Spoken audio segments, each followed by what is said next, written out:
Fine. How you guys doing? Thanks for coming as always. Come in, everybody. Come in. I see you. Solomon, I see you. Mpo Oliphant. Why do I know the name Mpo Oliphant? Where do I know it from?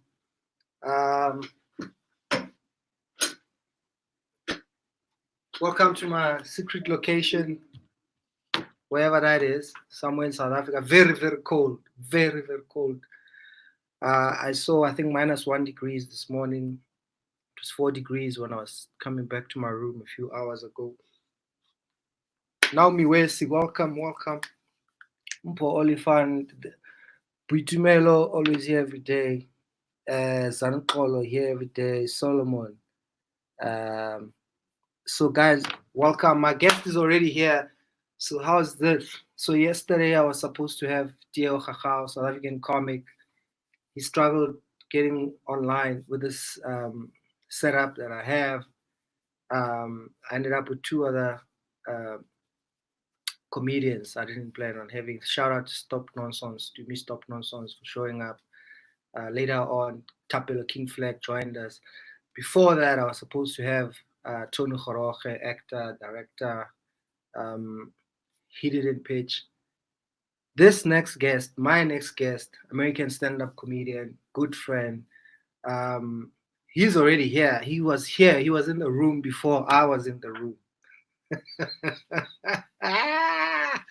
You guys are gonna meet him just now if you haven't yet.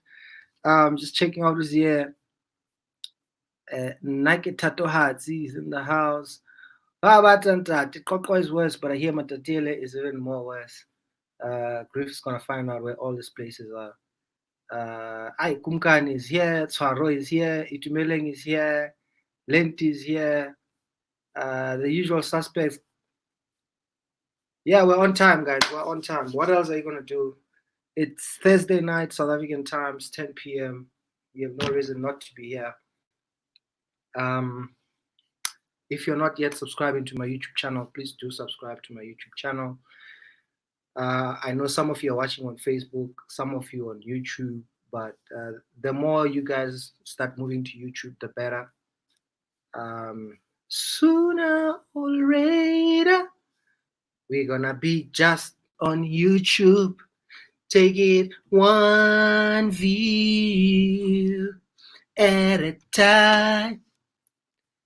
Press the link, subscribe to David Gow channel. Sooner or later. Zanukolo says, lol, did you even change because you're wearing the same clothes and everything?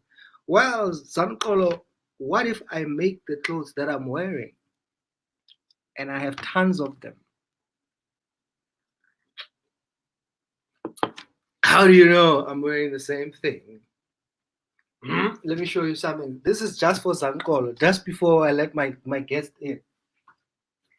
This is for Zankolo. Zankolo thinks I'm wearing the same thing. I can't believe I'm going through all of this just to prove to Zankolo. How do you know I'm wearing the same thing? I make it in groups. Zankolo.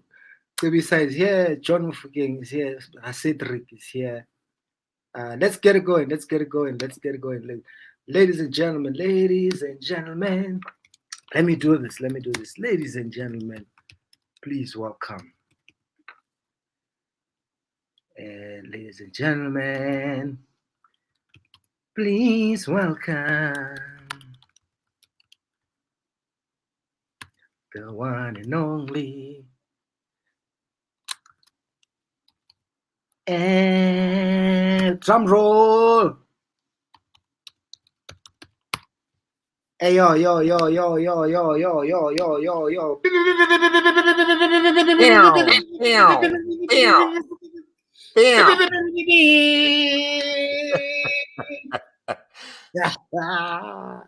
What up, homie? What's cracking, partner? How you? I'm good, man. I was trying to have a nap. It's crazy. It's cold. Yeah, you said it's cold there. You know, we opposite weather, different sides of the equator and all. So it's about 33 Celsius here today. Damn, man. That is nice and warm. And look, that ain't even hot in Dallas yet. Dallas get like 44, 46. Right. What do you do in 46 degrees Celsius? I Celsius? look out the window and look at white people walking their dogs. That's what I do. So this walking dogs during lockdown is a common thing for white people. It's all over the world. Let me tell you something. So this is what's funny. You know, I have a dog. I'm a dog lover. Wearing a Sharks jersey. You see me? You already know. KwaZulu-Natal. What up, Durban? They don't know. KZN. I know how to say it right, too. Come on. Home of the Zulus and the most Indian people you ever seen in your whole life. Listen, David Cal had me come to a blacks only in Durban, right? Flew in, woo, got there. It was the most Indian people I ever saw in my life. Like, I'm not even exaggerating. Like, I'm like, damn, did I fly into India or into Durban? Like, it was banana. They was blacker than me, some of these Indian people. I'm talking about way dark. This color black. I wasn't ready. I hadn't seen it before. I wasn't ready. You know, there's a business requirement to be sort of black to do business with government in South Africa. Like a small little. We will give you whatever. Everything is fine. You can have it. We just need to check how black you are. It's now them Indians wasn't that them Limpopo Mall of the North blacks. They got a whole different kind of black. That black hue, that's a whole different hue. Have you been to Limpopo? Of course, you know, Masha Bella brought me out there. I've been to the Mall of the North like 3-4 times, dog. I'm about that. I was just saying, I've been to 8 of the 9 provinces. I've been to all of them except probably Northern Cape. I haven't been there yet. Yeah. But I've been in Free State too. Yeah. Really? Yeah, with Chris Mapani. No way, you're kidding. Yeah. So me and Chris are from the same province, basically. So that's my hometown, Free State. Oh, yeah. I went to the crib then. I went to where you from. Absolutely. Yes.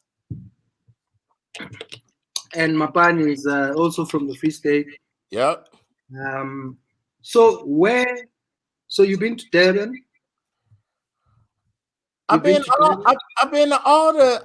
performed in KwaZulu-Natal, Western Cape, Eastern Cape, Limpopo, Gauteng, Northwest, Mpumalanga, and the Free State. Yeah.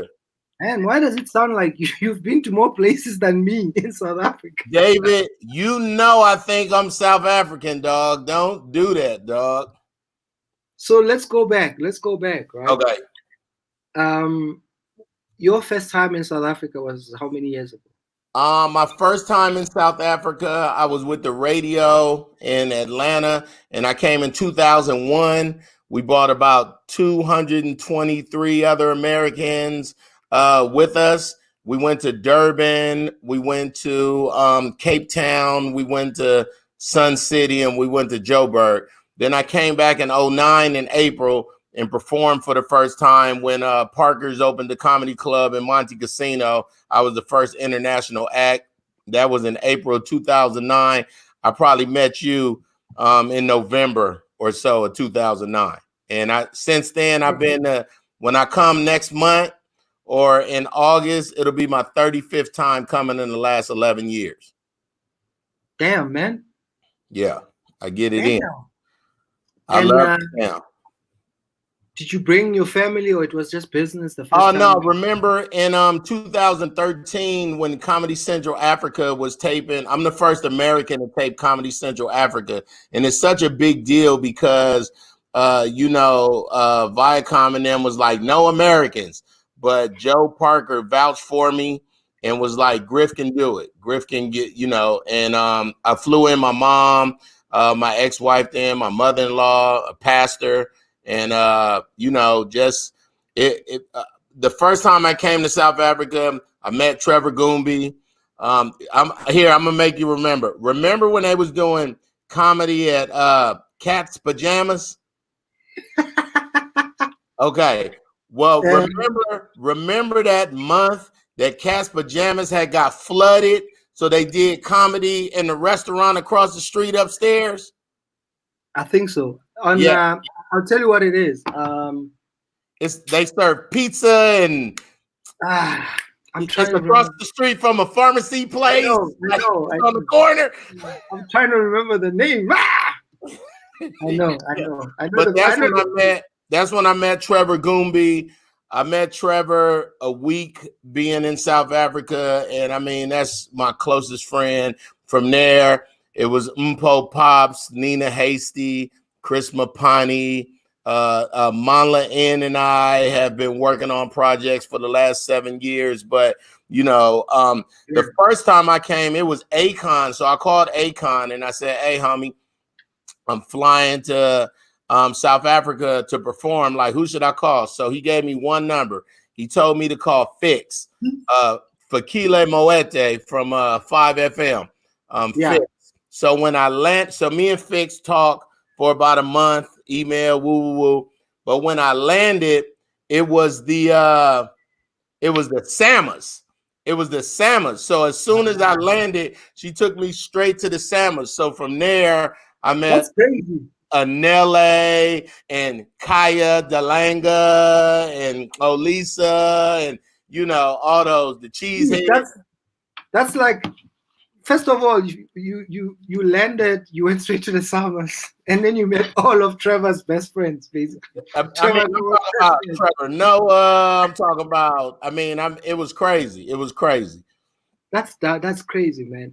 And did you ever want to live in South Africa after all of this? I'm actually coming out next month to look at property, dog. I like the West Rand over there by between Silver Star Casino and Clearwater Mall, right by that KFC and the BP on the corner.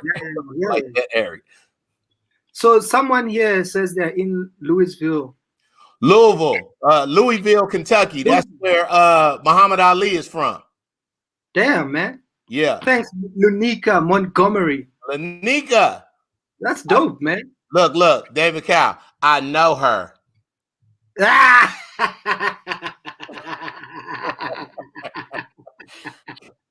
Well, Lunica, now we know of you. Right. I can't even do it, but something.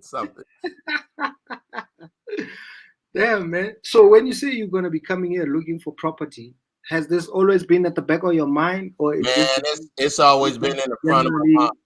It's always been in the front of my mind. Nothing to do with being black in America right now. Oh no, I wanted to move to South Africa since 2011, probably. You know, even by the CBD, like it's a couple places I like. I like where Pops lived in that penthouse over there. In that area. I like the West Rand. I like some places in Florida, 4 Ways, got some fresh spots, you know, over there by Monte Casino. I've always been wanting to get a spot. You know, 4 Ways is like the head office for traffic in Johannesburg. Yeah, but you guys say traffic. So I'm from Los Angeles. I started comedy in Washington, D.C. I live in Dallas now, and I lived in Atlanta for 20 years. Those are the top 5 worst traffics in America, and I lived in all of them my whole life. And when I see y'all in your little 22-minute traffic in 4 Ways, your little 3-lane highway, 3 lanes, I'll be like, man, stop it. This is not traffic. I'll tell you a funny story about the traffic in LA, right? So I don't know if people know this, but tell them. About 3 years ago, it was in June, and Kagiso Lediga's film, Catching Feelings, was opening the LA Film Festival. And so I decided I'm gonna come hang out in LA. I'm gonna come to the premiere. You know, Pel Tusi was there, Kagiso, his DOP, Tam was All the there, homies. Akino Motoso was there, director, also starring in the movie. So I was staying with Russell Peters in Malibu, right? And Russell during that week. Hold on, ladies and gentlemen. He casually says Malibu, but Malibu is like the richest part of Mslanga Rocks in Durban. Like it is. Mslanga Rocks don't have houses like Malibu got houses. Like Malibu is bananas. Yeah. So, hey Lorraine, it's not snowing yet here where I am, not yet, but it's snowing in Lesotho. Not too far. Is it snowing for reals? In Lesotho, it snows every winter, almost more than just winter. Oh, really? Oh, I didn't know. They've got like probably the most popular ski resort in Africa, in Lesotho, in the middle of Lesotho. Oh, sweet. Even our summer, we can kind of go there because it snows that part of the of Lesotho. Tell me about Malibu and Russell Peters. Okay, cool. So now, I mean, I think Kagiso and them were staying in Santa Monica. Yeah. What's this neighborhood there, man? Looks like a TV game. it's always in TV games. Not far from Santa Monica. I know what you're talking about. I know what you're talking about. So anyway, I mean, I would always go from Malibu, and then it'll cost me like I think $80, $100 one way just to come into Santa Monica, right? Easy. So 1,700 rand, easy. So I would take an Uber, whatever, come to town, hang out with them. Later on, go back to Russell's house. But now, I've never really wanted to drive Russell's cars because there's some cars there, right? And I was like, what? No, I'm not driving these. And Russell is like, take a car. I don't care. Whatever. So Russell, in that time, Russell moved houses from Malibu to somewhere else in LA. And I don't know if you saw one of his videos on Instagram. He now lives across. There's a comedian. He's now on one of the America's Got Talent. He hates jams. Howie Mandel. Howie Mandel. Yeah, he literally lives now opposite Howie Mandel. And so now, so while Russell was moving house and we kind of moving his cars, like you know when they're like, you move the Maserati, I'll take this car. Yeah. You move that car. So we move, I drive the car. So now I'm feeling confident about driving. And let everybody know we drive on a different side of the street. So you got to get past that too. So because I can drive in South Africa like you could drive in America. So yeah. So now, we move I drive from Malibu to Calabas or whatever. Calabas, yep. So the night of Kagiso's movie's premiere, Catching Feelings, Los Angeles, went all the way to LA. I'm going to hang out with Kex. I'm going to come to your premiere. I went there a few days earlier, hung out at Russell's house. Now, on the day of the premiere is the day I feel like today is the day I'm going to drive in LA for the first time. What time was it? The movie was starting at 6 p.m. Oh, yeah. Nah. Tell him, how long did it take? Did you make it? So my confidence was boosted by I agreed to drive probably the cheapest car at Russell's place at the time, like a 4x4 Honda SUV, right? Yeah. So I take the car. Now I'm driving to the premiere from Malibu, from Calabas now, from the other house. I hit the traffic. Well, I literally hit the traffic. I'm in traffic. Griff flew to LA, hung out. I'm going to watch Kagiso's movie premiere in LA. I flew all the way. Right. I get to the premiere, I think 4 minutes later. And the women at the door with the, their little sound thing, handset and whatever. I'm wearing black tie. I'm in a suit. And they're like, sorry, sir, you're late. The movie has already started. The cinema is closed right now. I said, no. You don't understand. Wow. She said, no, sorry, sir. There's nothing I can do. Unless someone in the cinema comes out and you go in, I can't let you in right now. So now, in my other days, in my other times, everyone in that cinema complex would have known who the fuck I am. Of course. And this woman won't let me in, right? Hey! Yeah. Maybe a few weeks before that, I would have done that. But the reason I had taken time out that time and I was in LA and all this, I was filming my other TV show called It's Okay, We're Family. I remember. I said, yeah, I remember. Yeah. And I was rushed to hospital on the last day of shoot, or one of the shoot days, right? I wasn't feeling well, and I had to shut down, rushed to an emergency room. I thought I was having a heart attack. I thought I was dying. The doctor checked me out. The doctor said, listen, there's nothing physically wrong with you. But you had the first world flu. You had to get some time out, relax, stop trying to control everything. Oh, you stressed out. You had one of them. Otherwise, or you're gonna die. So then I canceled all my gigs June, July, August that year. I think it was 2017. I think so, yeah, 2017. That's how then I went to chill in LA, and then I was gonna come to KX premiere. But now, the way I was feeling at the time, when they said, sorry, say, you can't come in. You can't come in. I was like, I shall wait in the reception. Thank you very much. I waited in the reception.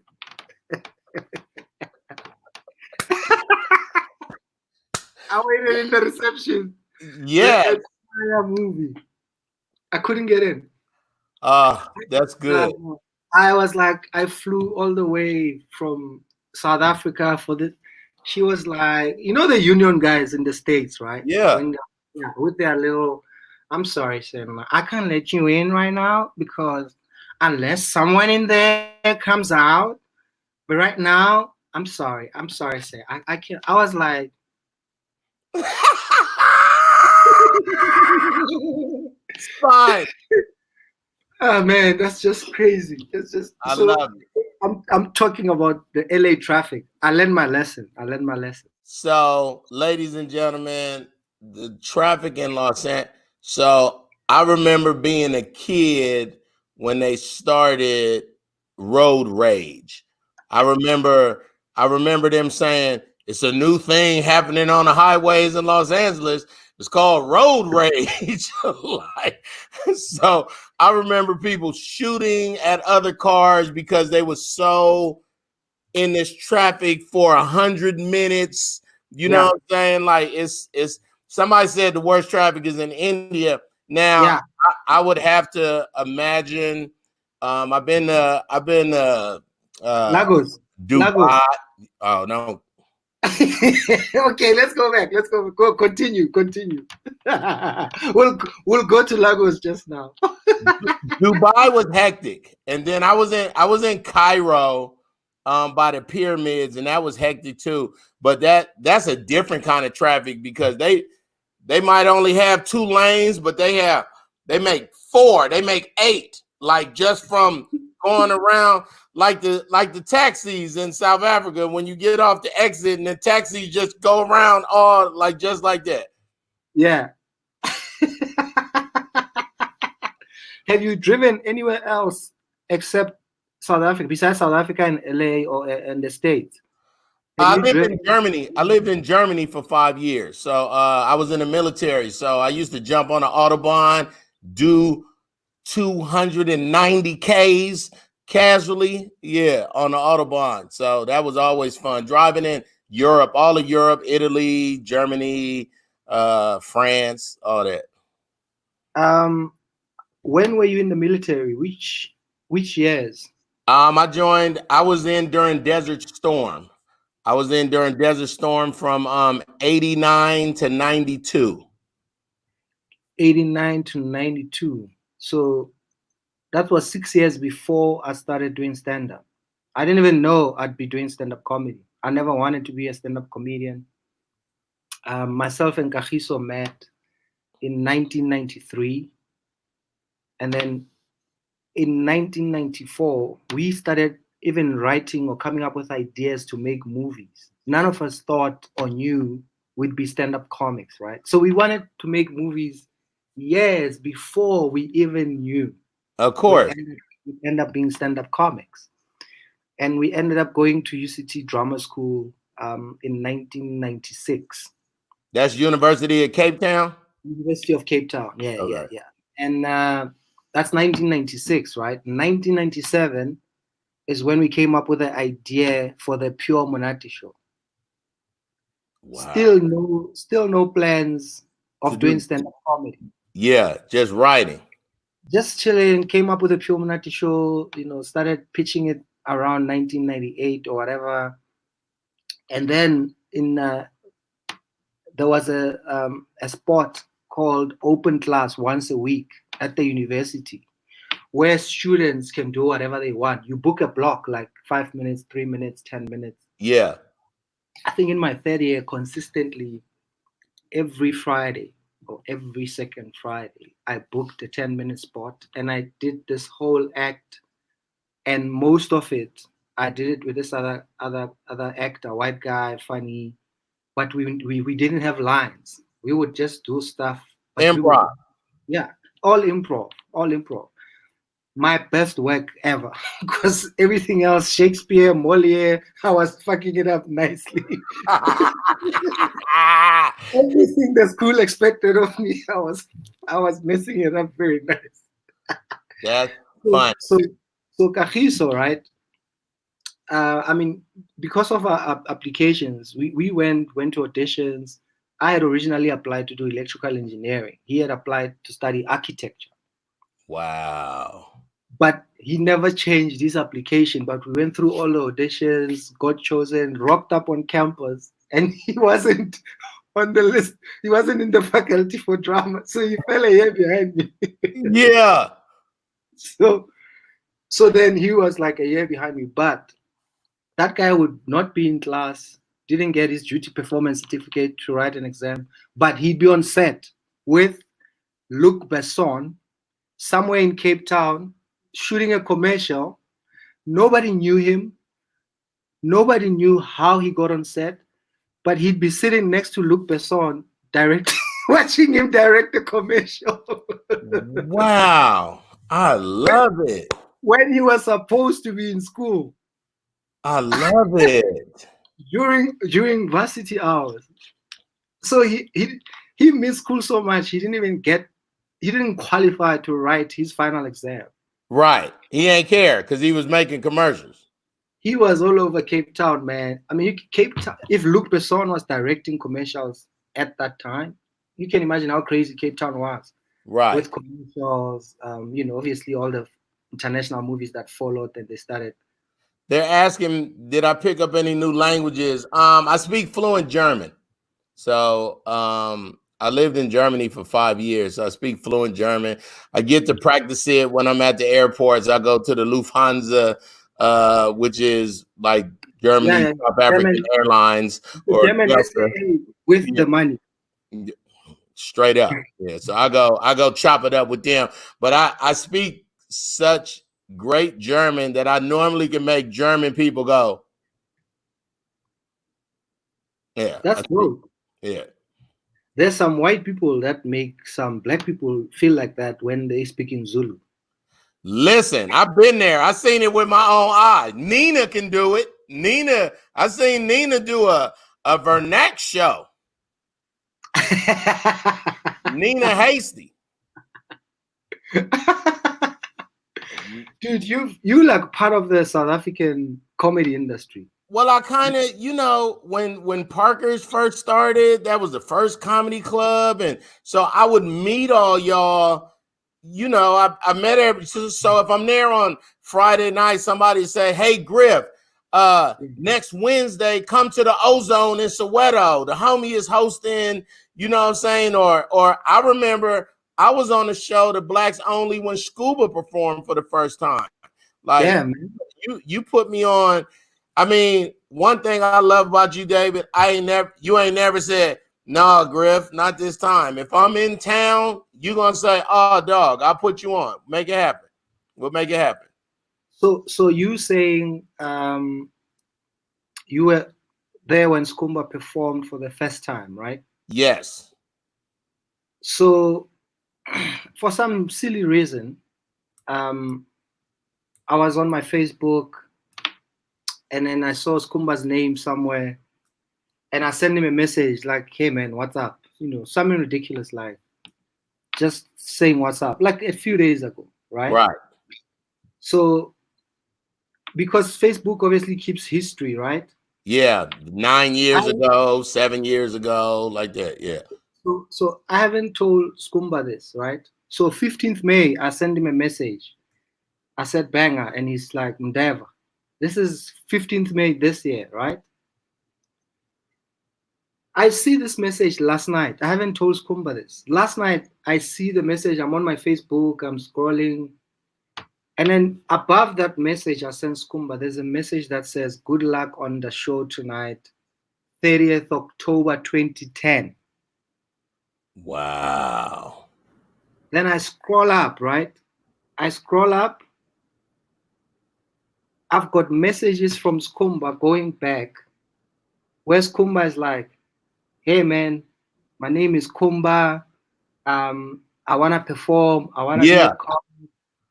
But I haven't replied. So that's maybe like January.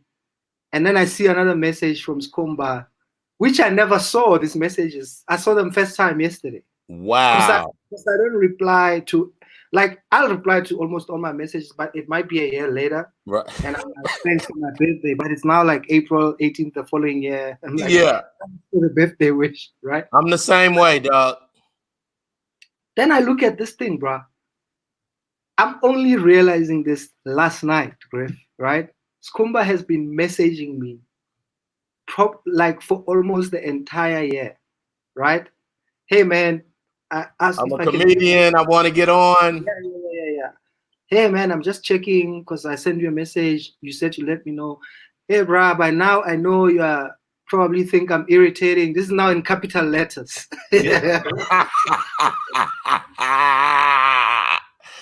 So then the date of the show comes, right? Which is then where he says, "Good luck on the show tonight."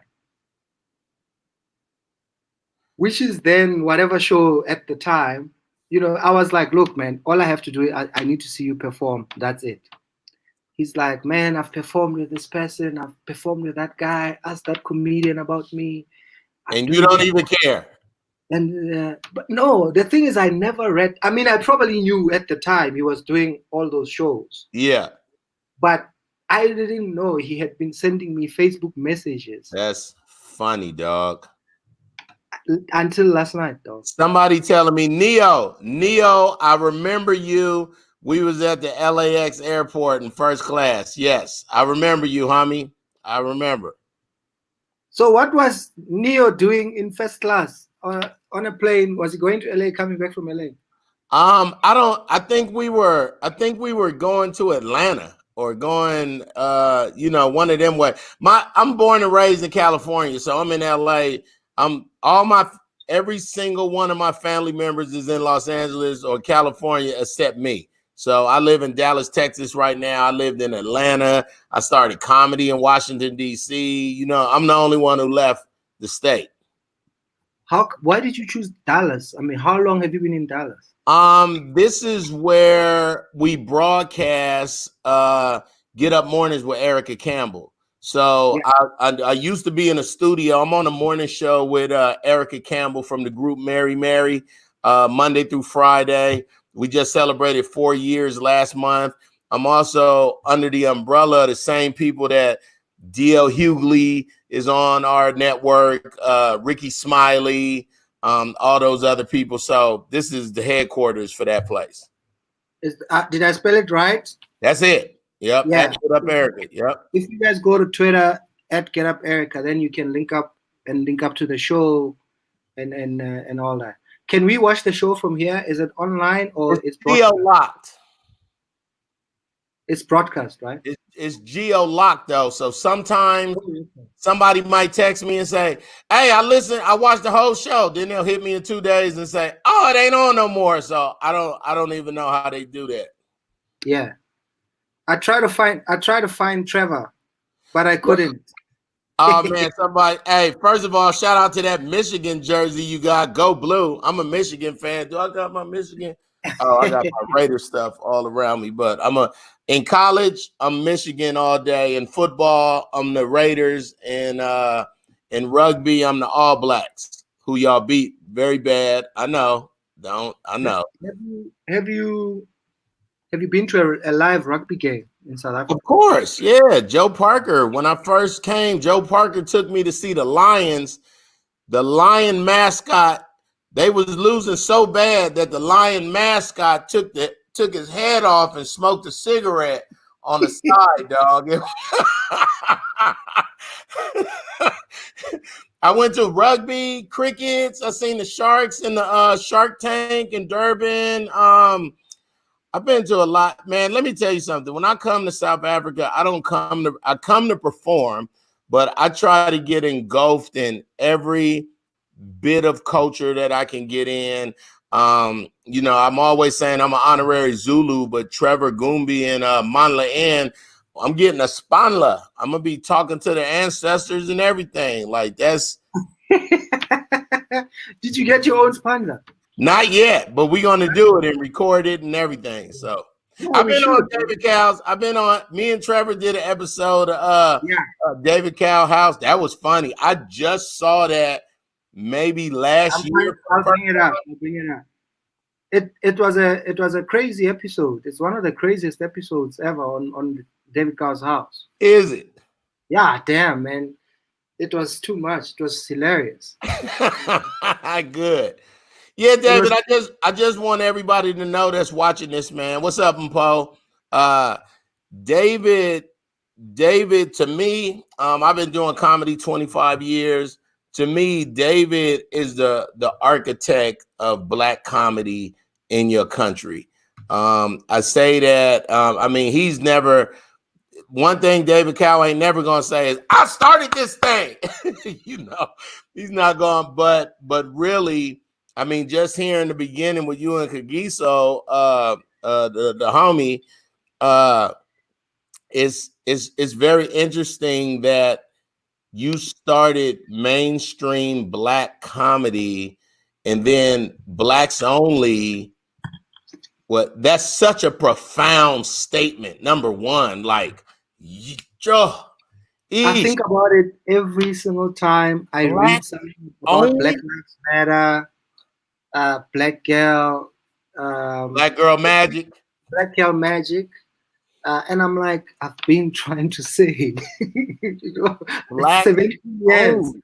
And for you to put like a Afrikaans comedian on Blacks Only, they had to be the best of the best. Like, and it's so cool because when you go to Blacks Only and you're in the green room and we're all laughing, kicking it, encouraging each other, like, yo, do the thing you did when I was with you, but you know what I'm saying? Go out there, hit them hard, come back. One thing that don't happen at Blacks Only is people come to the green room and go, man, they wasn't feeling me, man. I don't know what.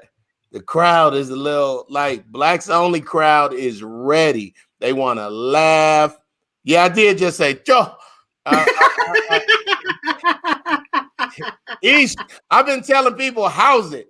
Since David told me I was gonna be on this show, I've been saying on the radio, they like, call Get Up Mornings with Erica Campbell. How's it? They like, what? No, my name is Howard. It's not housing, it's Howard. Yeah, I get this whole. I told David today, I said, I promise I'm gonna be on time. Struce Bob, like that's I'm South African, man. I love. But they need to know it's like what 3 p.m. Wow, we started 3 p.m. your time, so it's about 3:40 now. Yeah, about 3:40 p.m. It's 4:40 p.m. in New York. So you would know at least people from Isibaya, right? If you haven't watched it. I know. I probably know 9 actors from Nashville without thinking twice about it. Griff the taxi owner. Hey, and then I could get in a text and say Walala Wasala. When I found out what Walala Wasala mean, that is such an American phrase. You snooze, you lose. We do that. We've been doing that since we was 4 and 5 years old. If you was sitting on the couch and your brother go to the bathroom and you come back and you in his spot, Walala Wasala. Like that's, man, I'm a fan of the country because it's a couple reasons. But the main one is I'm a world traveler. I lived in Germany when I was 18 years old, you know, and then I found out that Is that when you were in the army? Yeah, I was in the military. I was 18. I found out as long as you had a military ID and you had a German driver's license. So I had to take the driving school and learn the German, you know, all the signs, Autobahn and kilometers and everything, you know. But if you got a German driver's license and a military ID, you could rent whatever car you want to at the rent-a-car place. So I was getting the 800 series BMW when I was 18, and I was driving from Germany to Belgium. Like, you know what I'm saying? Like a kid, dog. So I learned a lot. I learned at a very early age that America was very wrong about how people outside of America felt about us. I learned that very early. I learned when you were at 18 years old, being in the military. I was 17 when I graduated from basic training. Damn, bro. Yeah, I was. Okay, I'm listening. Yeah. Is it your wife who's also in the military? My ex-wife retired. I have 2 ex-wives. Both of them retired 23, 24 years in the military. And I got 3 sons in the military. Both my brothers was in the military, my father and my grandfather. So my whole family, we serve. Damn, brother. That's beyond patriotic, bro. You know what's funny? You know what's funny is that's next level patriotic. My job in the military, I copied Morse code. I cut did it da da da did it. So what people don't understand is out of everyone in the whole army, the whole United States Army, I got the best ears. So for somebody who talk for a living, I hear even better. You know what I'm saying? Like that. So it's my being able to hear people around the room. I already know what you said, so I can comment on it. Like, you know what I'm saying? Like, so it's always been like a little secret of mine. Dude. I had a top secret security clearance when I was 18 years old, dog, in the United States Army. That is never mind you're a stand-up comic, bro. That is fucking crazy. That is nuts, bro. That's bananas. But this is the thing. Isn't it crazy what comedians could be doing or have done before in their lives before they started doing comedy full time? I know full-blown rocket scientists that are comedians. I know scholars. I know rapists. I know murderers. The gamut. It's my memory. T. Jones, you hit that on the nose. That's all it is. It's my memory. It's not that I was going, but I remember, because we so far behind, I remember what happened, you know what I'm saying, to be able to, when I do stand-up in South Africa, I really don't have a set. I just tell them about my day. You know, when I first got to South Africa, they told us that Walala Wasala. No, so they told me the difference between a taxi and a cab real quick, right? So the cab is the white. They come get you. They got room for your luggage. It's air conditioned. It's beautiful. But a taxi, you got a orange mound, and you know what I'm saying? Like, but then you get in, and I heard all the taxi jokes. I saw your movie. You know what I'm saying? Like, are you kidding me, bro? I've seen your movie. Of course, I've seen your movie. So I get in this thing, and I'm squished, and you know, I don't say nothing because I know where I'm going. But then I go, excuse me, I think I'm at the next stop. He stopped. Everyone turns around and goes, this is American. Oh, this. It's an American.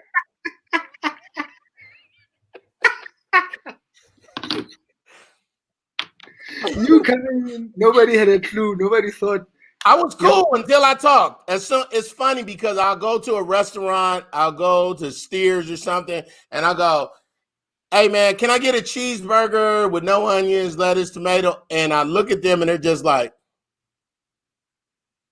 and I go, hey, yes, I'm American. Let's get past that. Let's not mess my order up, okay? Cheeseburger, no onions, lettuce, tomato. Have you had some South African comics come and visit you in the US? Have you done? I've been trying. Toomey is here right now. She's in DC. You guys always come, but y'all go straight to New York. Like y'all, you know, like Robbie and I mean, your whole crew. Y'all always come straight to New York. But I'm always in Atlanta or somewhere else, Cali. But I mean, y'all in the best place. I talked to our girl. What's our tall home girl? Carmen. Carmen is out in New York getting it in. Getting it in. How far flight or driving is Dallas from New York City? Dallas is an hour and 45 to Atlanta. And then from Atlanta, it's another hour 50. So probably 4 hours flight. Damn. But then if you're in Atlanta, it's 16 and a half hours straight to Joburg. So we normally leave at 8 p.m., get to Josie the next day at about 6:45 or something like that. Do you always do you still get jet lagged when you're traveling or when you come in South Africa? The radio has been taking away a lot of my. Well, so this is the deal. I have a whole studio in my house now, right? We're broadcasting from home. I haven't broadcast in the studio since February 28th-ish. You know what I'm saying? Erica Campbell broadcast from her house in Los Angeles, but I was always in the studio just in case something happened to Erica's feed. We could still do the show because endorsements and advertisers and stuff like that. But now we're all broadcasting from home. So that's why I'm about to come to Joburg. And my plan is to live in Johannesburg from October to April, which is y'all spring, summer, fall. They come back to America for our spring, summer, fall, April through October, and just go back and forth. And then I can broadcast. Some are like rich people. Kind of. Hey, listen, the Rand is at an all-time low right now for y'all. I could buy 9 human beings right now, homie, for $5. Dude, it went to 20, dog. It went to 19. It was 19. I saw 19 and a half. I told my girl, I was like, yo, it's time. I've been going for the last 11 years. This is the highest I've seen the dollar be. But just think, that's what the dollar is. What you think about a British person coming with the pound? The pounds. Tenjiwe is in the UK right now. Really? And those pounds, man, those pounds. They're not a game, right? They're not a game. They're definitely kicking the dollar's ass right now, you know. All the way. That's what they mean when you say you are in the pound seat. Yeah, yeah. Well, They so know. let's talk about Nigeria real quick. I was trying to find basketball. I know. So first of all, the naira, $50 America is like 2 billion naira, dog. Like it's so much paper. Like dog. Like you know, these people walk around with bricks, like bricks of money with little wood. Rubber bands, yeah. I'm talking about bricks, and I'm like, yo, these people got so much money. And then I say, how much is this? And they like $22. I'm like,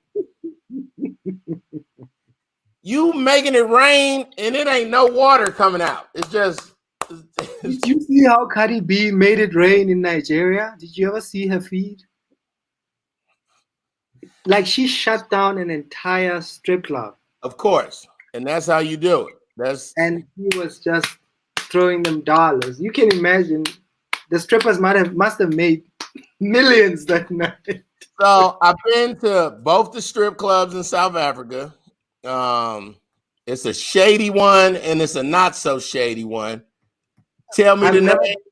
I've never been to the shady one except when we shot Blitz Patrollie. There's a scene where the stripper literally. Well, Boombi has taken me to the shady one a gang of times. And when I found out that first of all, they kept saying, Griff, don't make it rain. Do not. You're going to mess the economy up in here. Do not throw no money in here. But then, so I see these beautiful women, all of them fine as hell, bodies is perfect, and then you could go upstairs and sleep with them for 200 rand. Now let me tell you something. I don't have a problem with paying. I ain't never paid for a prostitute, but 200 rand is $12, dog. That's you're a crackhead, ma'am. You know what kind of disease you could get? I don't care how fine you are. I'd rather give you 200 rand and just say thank you. Okay, let me put it to you in perspective. The $12 you would pay the stripper or whatever, right? Americans received, whichever qualifying Americans, $1,200 each. Yes. With the coronavirus relief. Yes. Or relief money. That was just any American that qualified, they go $1,200. I'm gonna try and put that in a calculator. No. I'm doing it right now. I got one of them conversions. It's 24. It's about 22,000 rand. Everybody got 22, 23,000. That was just, there you go. Go and apply, get the money. You're an American citizen. No, not even apply. Just have a mailbox. There's a check. 22,000 rand. It was actually a credit card with 22,000 rand on it. Yeah. Wow, man. So South Africa, we have to go and apply 350 rands a month. If you are unemployed and you are deserving and you can figure this application out. $20? $20 a month, dog? You got to fill out an application for you lying to me, David. You lying. That's $20, dog. Oh, Lord. I will show you something. You a liar, dog. I'm not playing with you. I'm hanging up. Talk to somebody else, dog. Not $20, dog. Let me show you something. Hold on. Let me show you something. $20, I can't even get a stripper.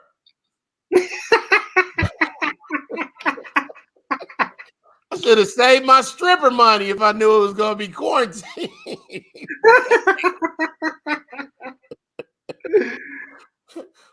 Wait a Hold minute. on. I'm gonna tell you my favorite part about quarantine in South Africa. I heard that they closed the liquor stores and they just opened the liquor stores up last week. The bottle After shop. 2 months. After 2 months. Dog, the liquor And stores in America was the only thing open. yeah. So, man, I need to learn how to use my StreamYard properly. Right, so you can bring in the images. Yeah, yeah. Calls to make 350 grand for the jobless permanent. Now, what's This that is mean? today. That's today's newspaper. Now What's they're that? saying instead of it just being for the 3 months that day it was going to be, that they're thinking of making it permanent for jobless people. $320, David. Damn. Homie, I paid $80 to park in New York City. How about that? Oh, you know, I know. Yeah. Not the entire time I was in America. This was just one parking move. Somebody said, all of America, $80? No. In front of one club in New York, $80. Yeah. That's why everybody on subways. That's why everybody, I mean, I know grown people from New York who come to Atlanta, perform, be 45 years old, and you can say, hey, take one of my cars, man. I'm cool. Just, get to where you want to go. And they go, oh, yeah, I don't know how to drive. You 45 years old. Yeah, I'm from New York, though. Like, they don't, whole generations of people that don't drive cars. We still don't have the money. Damn, David, that's awful. Dog, it's going to cost more than $350 to apply for the money. Oh, that's what. Because you must apply. See, the word apply means you must go and print forms somewhere. You got to go to Home Affairs? You got to go to an internet cafe, download, or pick up the forms wherever it is. Oh, yeah, that's going to run you 300. Now you transport money to go and pick up the forms, fill them in. Hey, wait a minute, though. Look. I'm not trying to make fun of government's efforts, right? It's awful. It's 350 will go a long way for a lot of people. But I was saying, because, in the States, there was like the $1,200. In Canada, I think it was 2,000 Canadian dollars. Every month. From application or from announcement to a bank account, 48 hours. Absolutely. Yeah. 48 hours. Oh, but guess what? If they given a regular human being in America $1,200, what do you think Burger King got? What do you think Starbucks got? What do you think these Fortune 500 companies got? So don't miss me with the we gave you $1,200. You're gonna take that back out of taxes anyway. So we so mad at our government right now, man. I got one question before I talk about my horrible leadership where I'm from.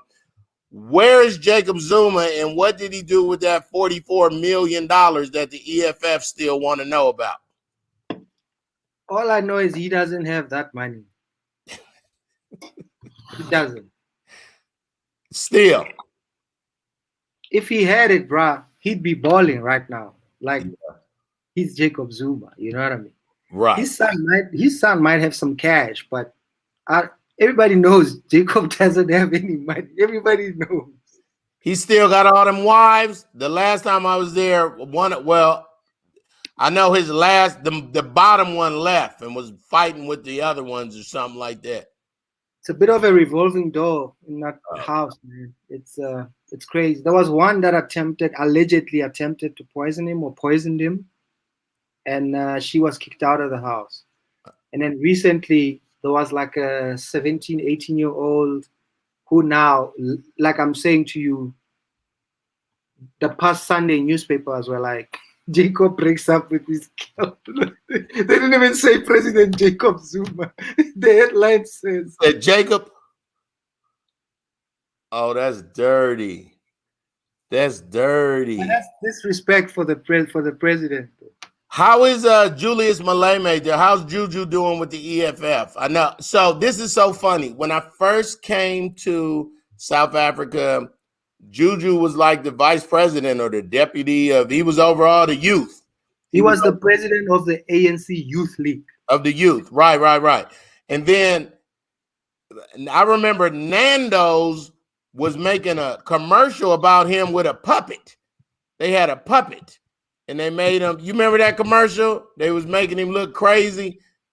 Yeah, look, we can discuss the media shit in South Africa for days, you know, what they choose to do, how they do it, who they do it with, but they've done crazy. I mean, Nando's stuff has been funny, but you see, because of Black Lives Matter and the racism and all the memes that go around based on what a politician did or said, and then there was a onslaught of white people calling black people monkeys, like there was a period, and using the K word, right? Yeah, I know what K means. People in America that's watching this, I'll tell you separately, but to them, this K word is worse than the N word coming from somebody from Mississippi, a white dude from Mississippi. Like it sting a whole different kind of sting.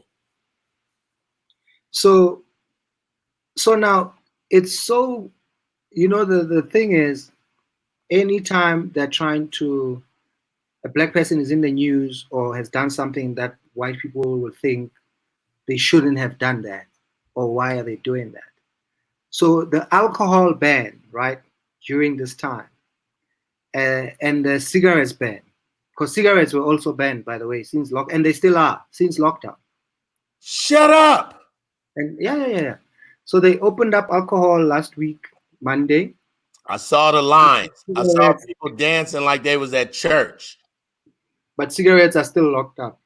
Wow. So then some white folks started putting faces of apes on Dr. Nkosazana Zuma's face, Minister Nkosazana Dlamine's face, because she's in the National Commanding Council, yada yada, for the coronavirus. Yeah. You know, so whatever decisions are made, they kind of come from there. But I mean, I would think she's not making decisions by herself. I don't know.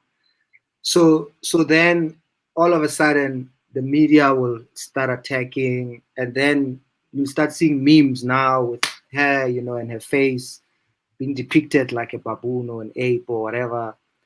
And so it's always interesting what comes out when you are saying something, or you have an opinion about something, or you're doing something, and the type of reaction based on who was that intended for.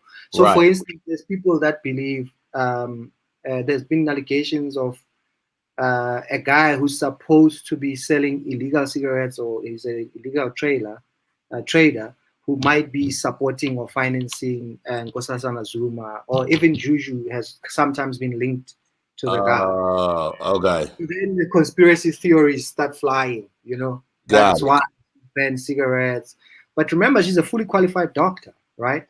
And she was the first doctor minister of health in South Africa.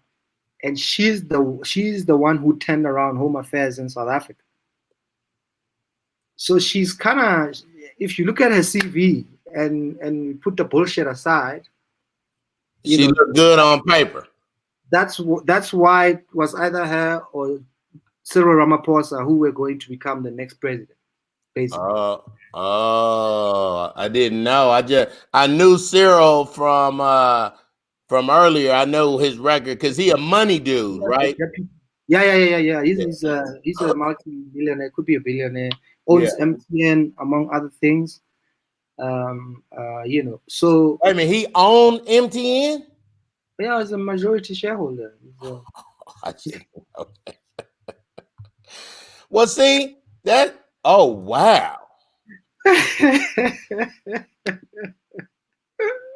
So you got to understand the business of it all. You know what I'm saying? So here go your president. He owned one of the top 3 cell phone companies in your country. He becomes president. There's laws that the FCC and telephone ordinances and all. Now he get to, you know what I mean? Like, And the data is expensive, brother. Of course. It is expensive, man. And why you worrying about the data and they still having load shedding, Mr. President? Fix that. Why you doing something? Look at it this way: 1 gig of data used to be half of the relief money. Oh yeah, you're right. I remember I had to 159 rand. 150 rand. Yeah. So now they've taken down to 99 rand for 1 gig. 1 gig. Last Thursday, I spoke to DKB Ghana, a comedian from Ghana. I saw that. Yeah, that's my dude. 1 gig of data in Ghana, $1. Wow. 17 rand. Yeah, 17, 18 rand. We pay 5 times, more than 5 times. More than 5. Wow. What Ghanaians are paying for data. So the chances are they're buying it from MTN. Oh, it's the double. It's fucked up, man. Wow. Now, on top of all that bullshit, fuck a corona in the mix. Okay, so look at our country. Coronavirus comes, it's affecting, we got 100,000 deaths. Most of them are from the Black impoverished neighborhoods. Now it's spiking again because people in America is just sick of being in the house. You know what I'm saying? And then on top of this coronavirus, this worldwide pandemic, here we go, got racist ass police.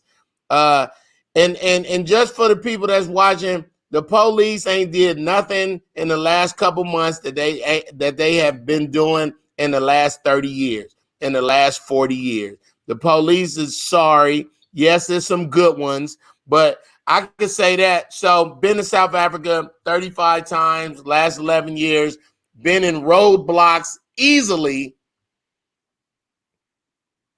34 times, 100 rand. So wait a minute. So the first time I'm with Goombi, and then the police is so sorry in South Africa. They wait by Monte Casino by the exit. Always. Knowing you've been drinking all the night and losing money, and then they wanna. So the first time I'm with, it's me, Trevor, Pops. We tow up in the car. We see the lights. Trevor's like, it's fine. Don't worry about it. I'm like, it ain't fine. We going to jail. Like, they're going to take my passport. Like, they don't, I'm freaking out. So I'm looking around. Trevor's talking to the dude in Zulu. And Trevor's like, but I got bottles of alcohol on my lap. So I'm trying to turn away. So Trevor goes, the policeman goes, who's that guy?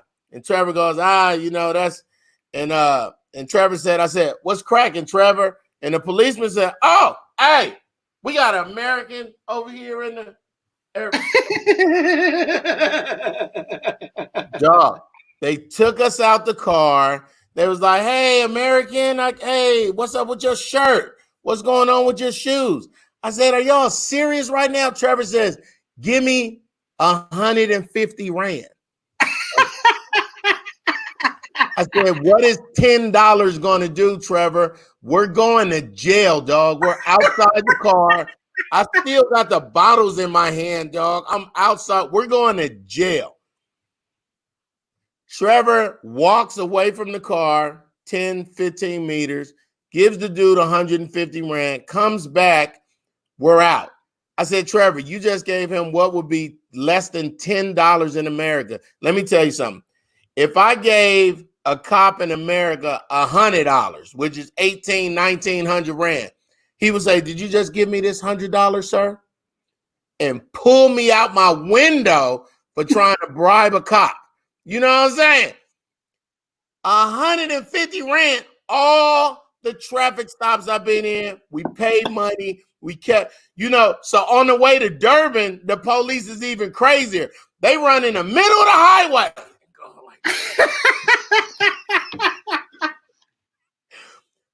I'm doing 200 Ks, homie. Wow. Hey, my friend, what's going on? I said, what's happening? Why you run out in the middle of the street? He said, oh, we got an American over here.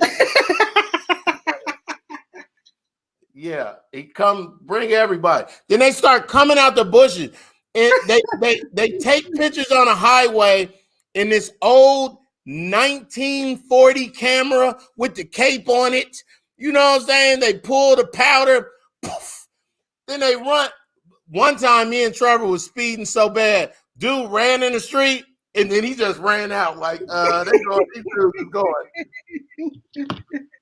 Somebody said 100 Rand could save your life in Josie, but not in Cape Town. I've never been in a traffic stop in Cape Town. I've never been. But let me tell you, this is what someone just said about the 150 Rand, right? Go get a cold drink. Yeah, that's what you tell them. Go get a soda. So this is the comment for the 150 that you paid. You supposed to negotiate it to what? 50 Rand, 100 Rand. You overpaid. I'm always messing up the economy, dog. Look, I mean, look, obviously Trevor Gumbi is Trevor Gumbi, right? You guys are a bunch of comics in the car. If you were a normal 9-to-5 guy, maybe been drinking a little bit, yeah, they would drive with you to the ATM. Oh, damn. To make a withdrawal and not 150 Rand. How much? Maybe $100, $80, $90. Oh, for reals? Oh, yeah. Yeah, I only been with comedians and stuff. Like, that's crazy. So let me tell you some crazy shit that's happened in South Africa, right? Some stuff, I know people that have done it. Some of the stuff I've heard. I'll tell you 2 stories. So yeah, I want to hear it. One friend of mine years ago, when we used to party a lot, you know, side chicks or girlfriends on the side or whatever, crazy shit.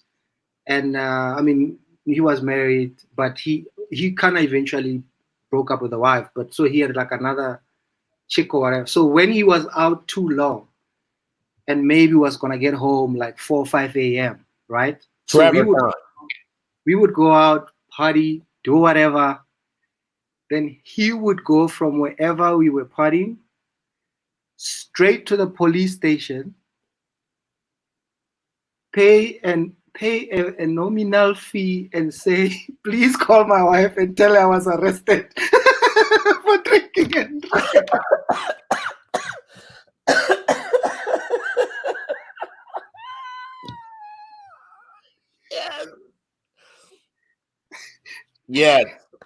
Yes. That's good. Then the guys happily be like, hey mama, nangu Griff last. He's drunk. Please come and fetch him.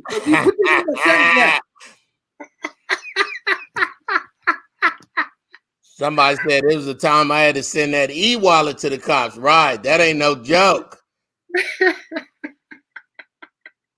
That's funny. Let me hear the second one. I'll tell you the second story. Same shit, right? Guy's drunk or whatever, has been out way past the time the wife wants him home. Right. Comes across cops, right? Pays the cops to deliver him home. So the cops put him in the van and they drive him home, right? Pays whatever, 2,000 rands, like 120 US dollars. Yeah. Gets to the house, blue light, flashing. The wife comes out. Cops are like, yo, we've got your husband. He was drunk. The wife panics. Oh, please don't. What can I do? So the wife offers them money. It's the double. He can't scream out, no, don't do it. I already paid him. I know, Mom. I already paid him.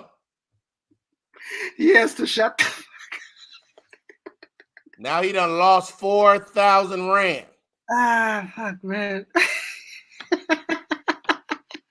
Somebody said even street beggars got card machines on the side. Somebody asked, I was looking at the messages. Somebody said that if I ever had a bad time in South Africa, I'm going to tell you 2 times. Number one, in my whole life with all this Black Lives Matter, I've never had racism. I never had a white person. You know, I ain't no little dude anyway, you know, but still, I never had a white person say, hey, nigger, nothing like that. But I was performing at Carnival City, and Pops drove me, and he was like, oh, I'm gonna see my girl. You know, the girl that's there who runs was running the thing for Joe. So I walk in, and she's like, hey, Griff, welcome back to the country. I said, Pops is here.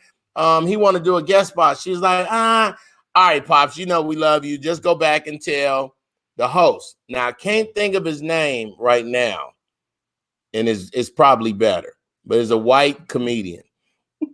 So I go back there, and I go, hey, what's cracking, man? You know, I'm Griff, and I'm the headliner, and then Pops is going to do a guest spot. He says who? And I said, I don't know, the lady in the front. I don't know her name. So then she comes back. So he's sitting there with the stink face, like. So then she comes back there, and he says, what's going on? So I tell Pops, and I'm only a meter away from him, I said, he don't understand when Black people tell him he got to hear the white lady. So he says, hey, I'm not talking to you, David. This is another comedian, a white comedian.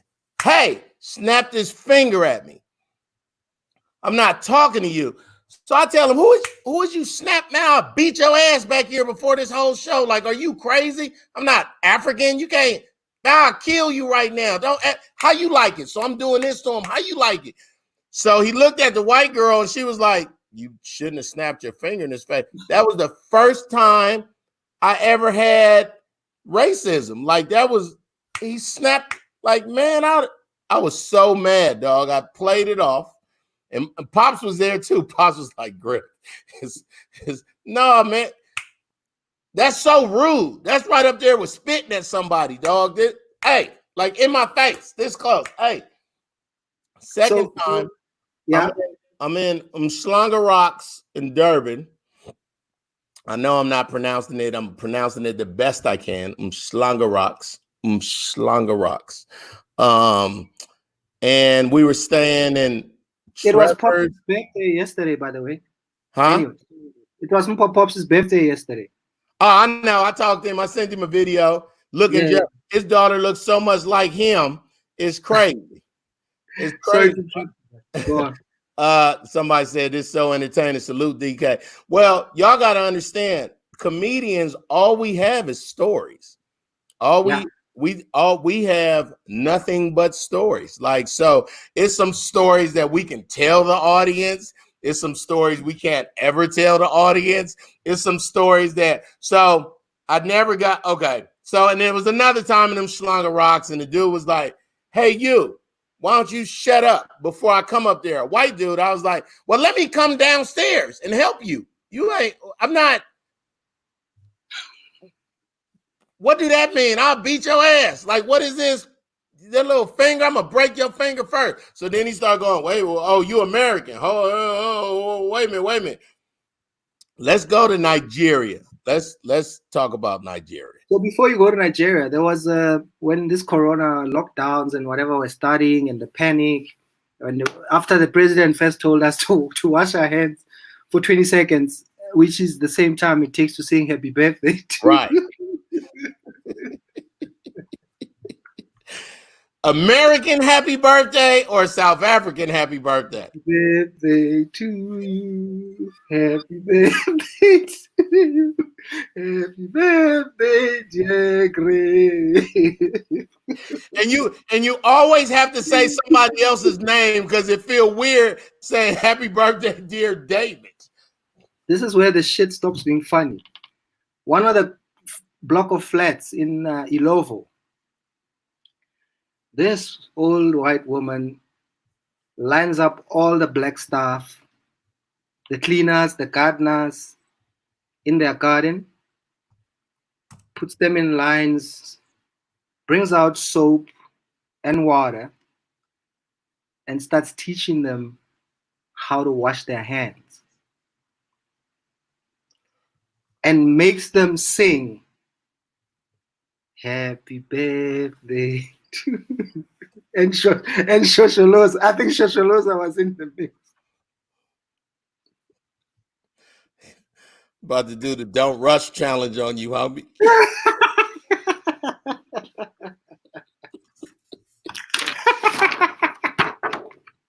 That's the don't hold on. That's the don't rush challenge. When you and then you got to come back. It got to be something on you. It got to be something different when you don't rush. Then you come back.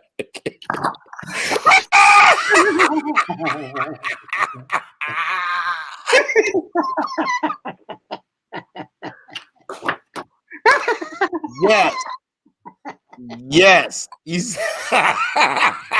Wait a minute. Hold on. We gotta do it right. Wait a minute. You gotta do it right. Hold on. Let me do it right.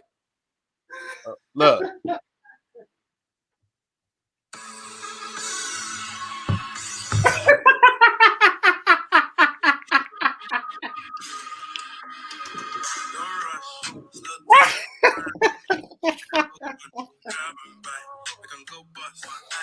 Hold on, let me do it for you.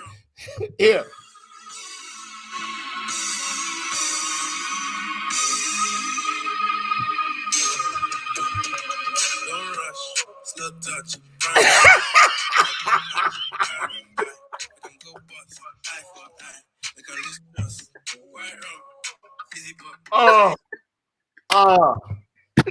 Y'all don't understand.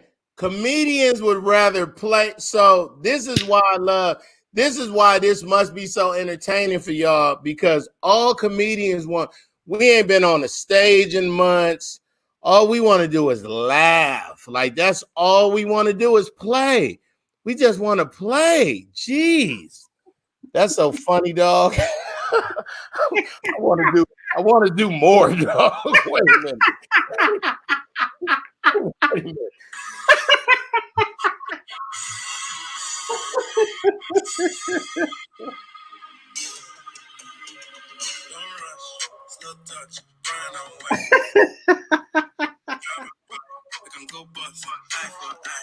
So here's the crazy shit, right? Obviously, the original Don't Rush came out. Then everybody started doing it. Makeup artists. Yeah. Soccer players in South Africa did it. DJs in South Africa did it. DJ Fresh. Everybody did the shit except the comedians. Not one of us, dog. This was always my don't rush challenge, dog. I wanted to do it, but I was like, I don't even want to play. But I wanted to go like this.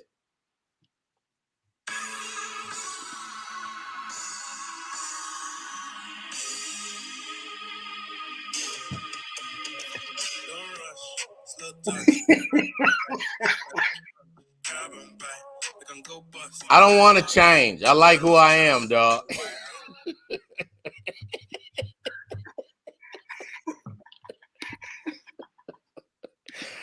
So, if y'all thought that was funny, let me tell you about Nigeria, dog. This is when you really be laughing, when this part of your face hurt. That's what we try to do as comedians. We try to make people, this part, that's a muscle right there. That thing will hurt your whole. You just gotta go like this for a minute. So my face is sore, man. My jaws are sore. So I only have performed in South Africa before 2018, right? 2018, I go to Lagos with Basket Mouth, who is one of the largest comedians on the planet. I just won't say in Africa. I mean, really, when you think about, you know, how David casually said I was with Russell Peters. When I think of comedians, I think of Basket Mouth, Russell Peters. I mean, of course, y'all know Dave Chappelle and Eddie Murphy and all them, but that Russell Peter money and that Basket Mouth money is comedy goals. That's all I know. You got to be bald. So I'm very spoiled. So I go to South Africa. I stay in Nelson Mandela Square. I stay in bed and breakfasts. David Cowell put me up at the casino, the Gold Reef. You know what I'm saying? I'm spoiled. So you fly into Nigeria and you hear, you know, Nigeria is the biggest country in Africa, you know, has 200 plus million people, is 2/3 the size of America.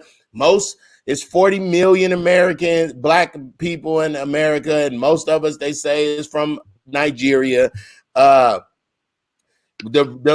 Africa's first billionaire is from Nigeria. So you hear all the stats, you know, you hear about the Naira, blah, blah, blah. When you land, the whole airport stink. The entire airport stinks. That's number one. They got a giant, you would think Lagos International Airport would be equivalent to Atlanta Airport, Heathrow. You know what I'm saying? You go to baggage claim, it's only 2 baggage claim things working. 90 airplanes, 2 baggage claims. Everybody is running around hustling. It's 1,000 hustles going on. Like, people grabbing bags and giving money and let me take your passport. I'm gonna give it to the security. It's 70,000 hustles going on, right? So I'm like, okay, this is different. Okay, I see what's going on. You wait, it's no Akon in the whole airport. This is supposed to be the richest country. That airport is awful. And then you get in the car. So then I realized they drive on the same side as Americans. So I'm comfortable with that. You get on this bridge, this 3rd mainland bridge to take you to Victoria Islands. It's probably Alexandra Township. Easy. Times 10. Times 1,000. It's okay. First of all, it's more human beings on the bridge than it is vehicles. That's just, they selling stuff that you ain't even supposed to be selling. They selling old CDs, Tupac, I Ain't Mad at You CD. Let me tell you, it's a nightmare. Boy, the Mellow, you know what I'm talking about. And the Lion King. They take me to a club. They say, Griff, we going to the club. It's 500 people in the club. I never seen more Hennessy on tables than I have in Nigeria in my entire life. Easily 17 bottles of Hennessy per table, 12, 15 bottles of Hennessy, people double fisting Hennessy. I start counting the women in the club. 500 people in this club. It's 13 females in the club. I said, man, this is a gay club in America. Where are all the women? They said, all the women, we don't let our, I don't want to be here with a bunch of drunk men that's bigger than me. So then we do the comedy show. It's on Comedy Central Africa. It's red carpet, governors, prime ministers, actors, biggest R&B stars from Nigeria. It's all tables. It's beautiful. And then in the back of the house, that's the front with the tuxedos and the tables and the beautiful candles. And in the back is where the real people are, separated by barbed wire and bulls.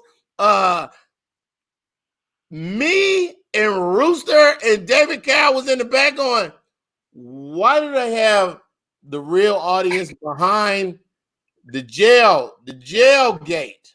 It was so weird. And you tell her, and they only, and I ain't gonna say only, but we South Africans and Americans, we think about our sets, we talk, we middle, they talk about a chicken walking on a sidewalk. It's I almost missed my flight because of that 3-hour and 47-minute ride on that bridge to the airport, dog. I almost missed my flight, man. I'm not a fan of Nigeria, but the Nigerian said, "Oh, you from South Africa? That ain't real Africa." And he said, "Griff, you like Nigeria? You like South Africa?"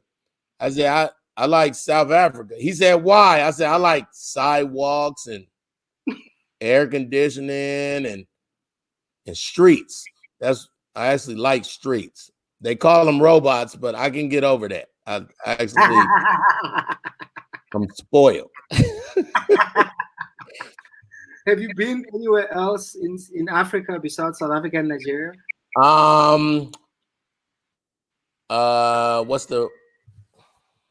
You've been, how many countries in Africa you been in? I've been to Botswana. I've been to, what's the one that's close to South Africa? Not Lesotho.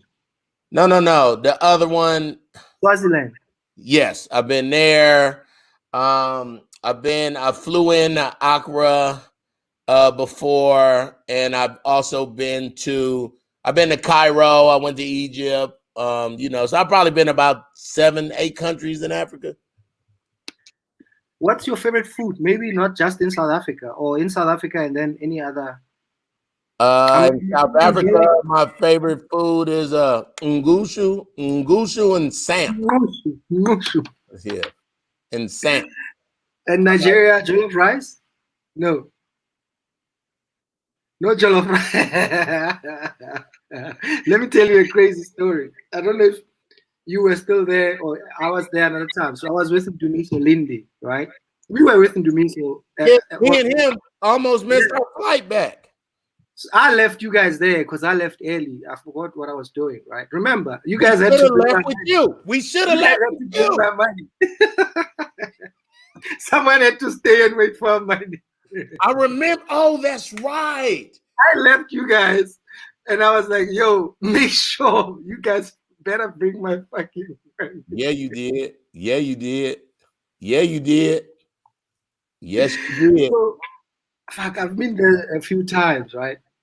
You know how Basket has got like 19, 20 deep entourage that he rolls with. Yeah. And everyone has a role or everyone has a job, right? Yeah.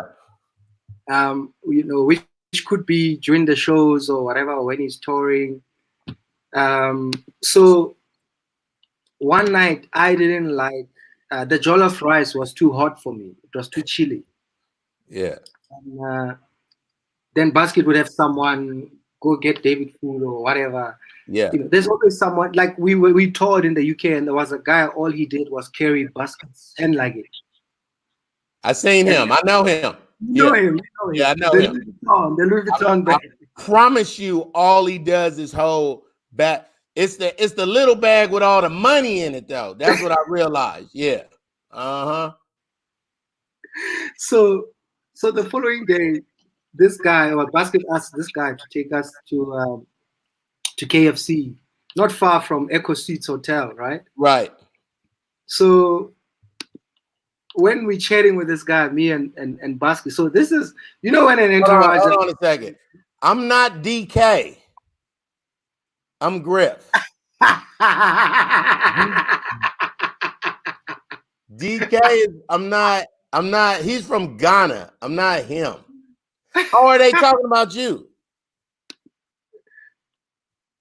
It's content, not a country. Look, that I don't know what that means. Elbow cough. Okay. Elbow cough. Dude, there's been so many crazy things in this country. Like the president, there was a whole live press conference with the president, and he said, "When you sneeze, do this." But they said we must greet each other how? With the elbow. Basically the same sneeze arm. Someone said to me, no. You sneeze inside. You sneeze inside. And then you sneeze outside. Oh God. Oh God. That's funny, man. So this hobby. So literally, when you look at the situation, this is one of the guys on the intro. If I said I want spaghetti and I don't want jollof rice, this guy basket would be like, yo, go and get. So me and Dimitri are sitting with a guy at KFC somewhere in Lagos on Victoria Island, and we're just chatting. So then I'm like, what do you do when you're not on tour or when you're not with basketball? You know what the guy said? Huh. I import dogs from South Africa. White people.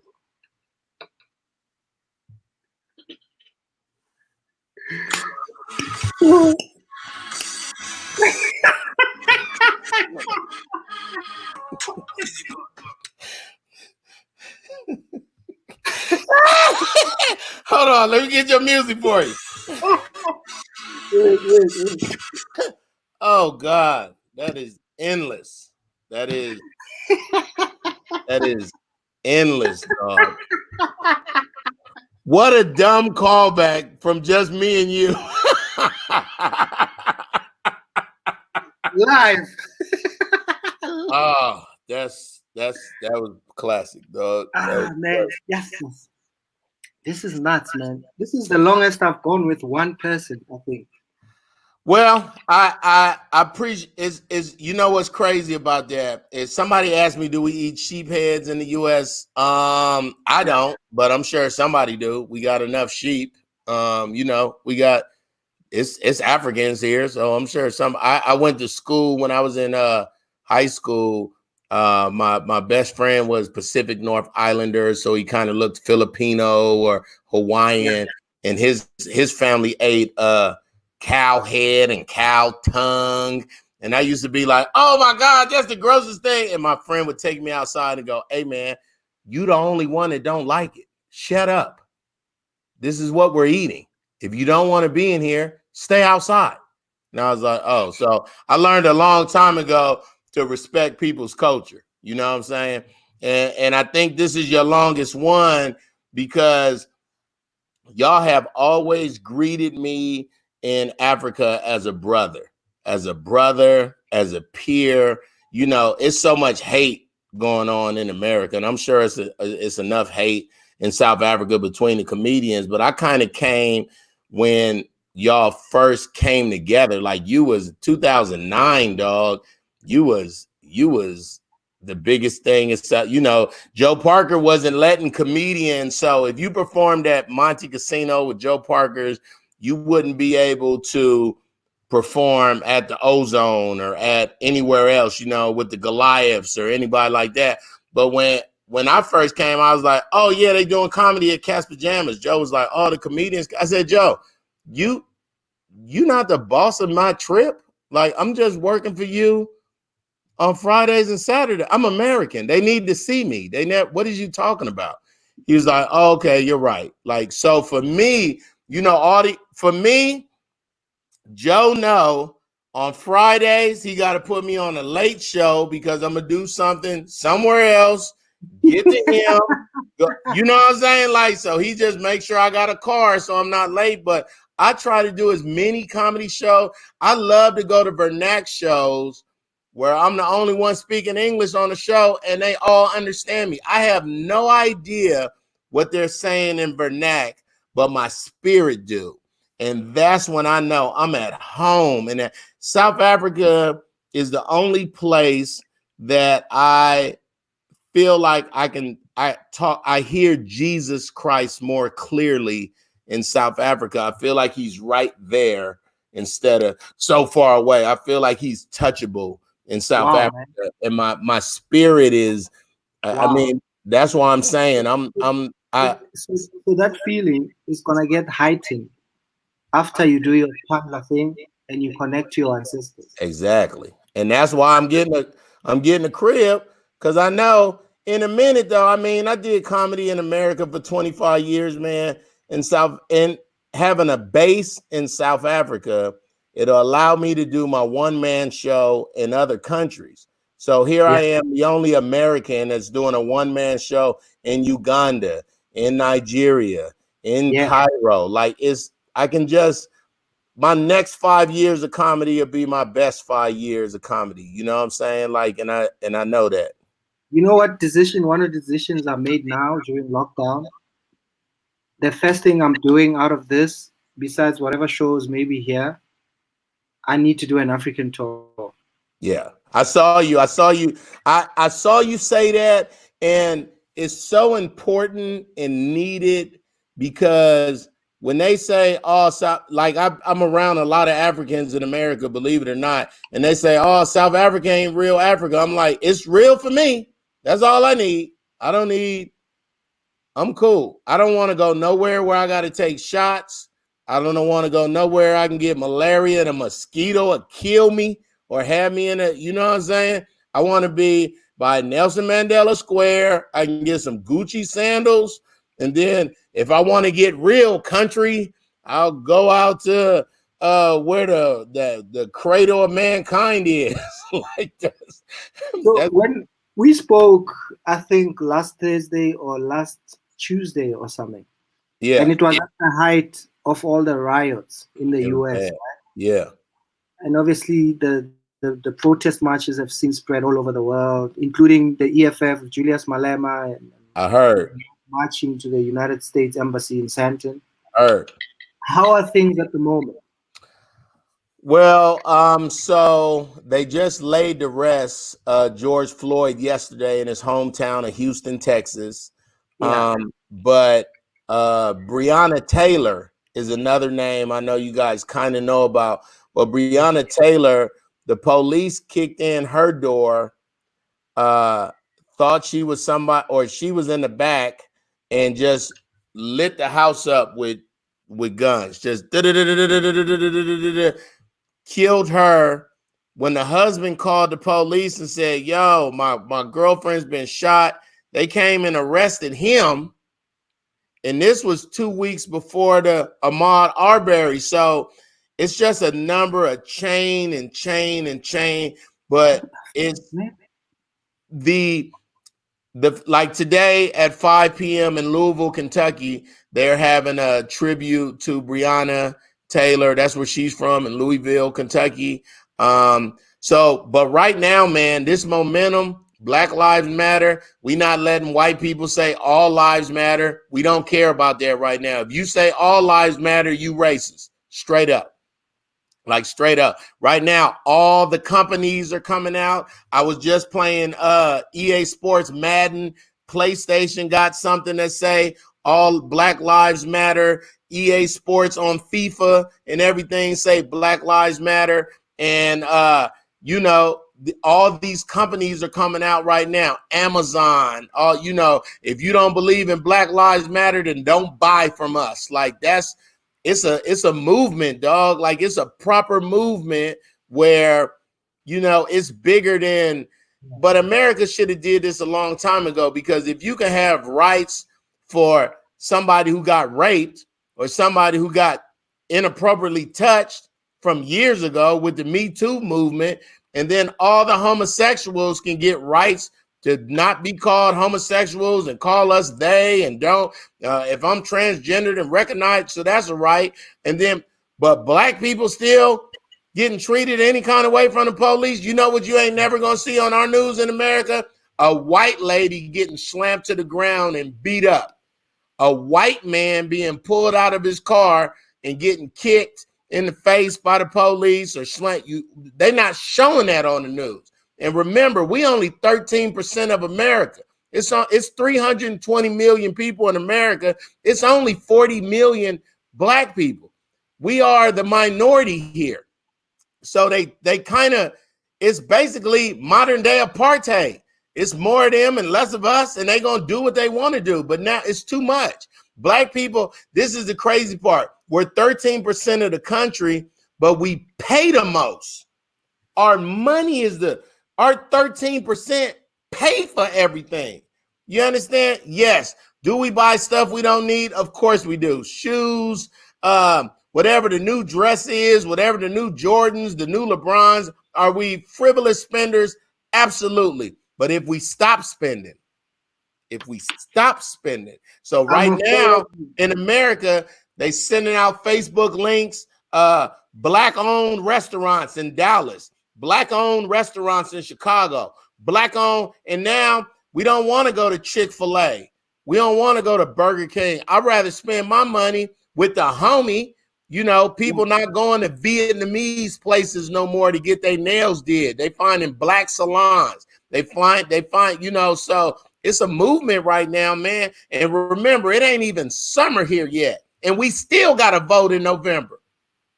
I just sent you a video of a father going to open a bank account at a black-owned bank with his young son. Oh, I saw that. Yes. Yeah. Now I need you to bring it into your thing right here. Man, all you got to do is drag it and drag it on the screen.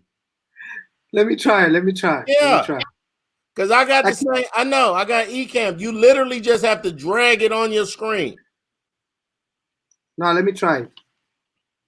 I mean, I've been meaning to get around to doing that, you know. But I've been traveling.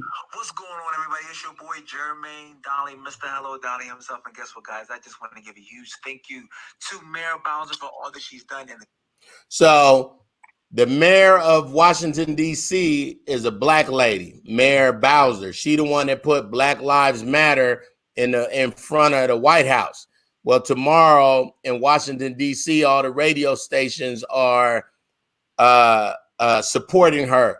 The hip hop station, the R&B station, the gospel station, we just showing her love. So a lot of the gospel comedians, or not gospel comedians, the gospel artists, Fred Hammond, John P. Key, they're all hitting me so I can send them to the person. Sorry, man. Can you hear me? Yeah, I can hear you. Oh, okay. I'm trying. Okay, so bear with me, guys. Bear with me. He's trying to do something new. We ain't got nothing to do. Just drag a video on. Because then you can say, hey, I got Griff on today. Let's look a little bit about his set. Then you show the set, you know, my show. Or here go Griff at a Blacks Only in Durban. Or, you know what I'm saying? Then you come back. Yeah, so the problem with these things, these video produced shows that we do, all we want to do is talk. But we got to control. There we go. And then there you go, sharing your screen. Now click on the video. Yes. Click on the video. Go to your home page or whatever, wherever you got the video at. That's exactly what you do. Just like that. Aha. Exactly. So then you just find where the video is on your page and then play it or click it and then press space. Okay, cool. So let me do that. Okay, I'm getting there. Don't know. Yeah, you're gonna figure it out. That's good though. But that's what sharing the screen is. Yeah, no, I mean, I literally always forget. Watermellow, I like you too, sweetheart. Fred is hitting you. Okay, guys, here we go. Let's see. Yeah.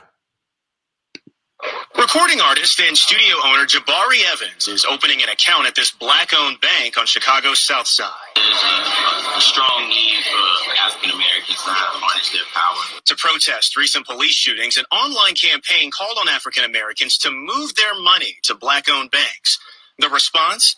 Black-owned banks across the country in places like Atlanta, Columbus, Georgia, Birmingham, and Houston are reporting a surge of new applicants. In Chicago's Bronzeville neighborhood, Jeffrey Beckham, a small business owner, just recently opened a new account at Illinois Service Federal. The bank has had $4 million in new deposits since last week.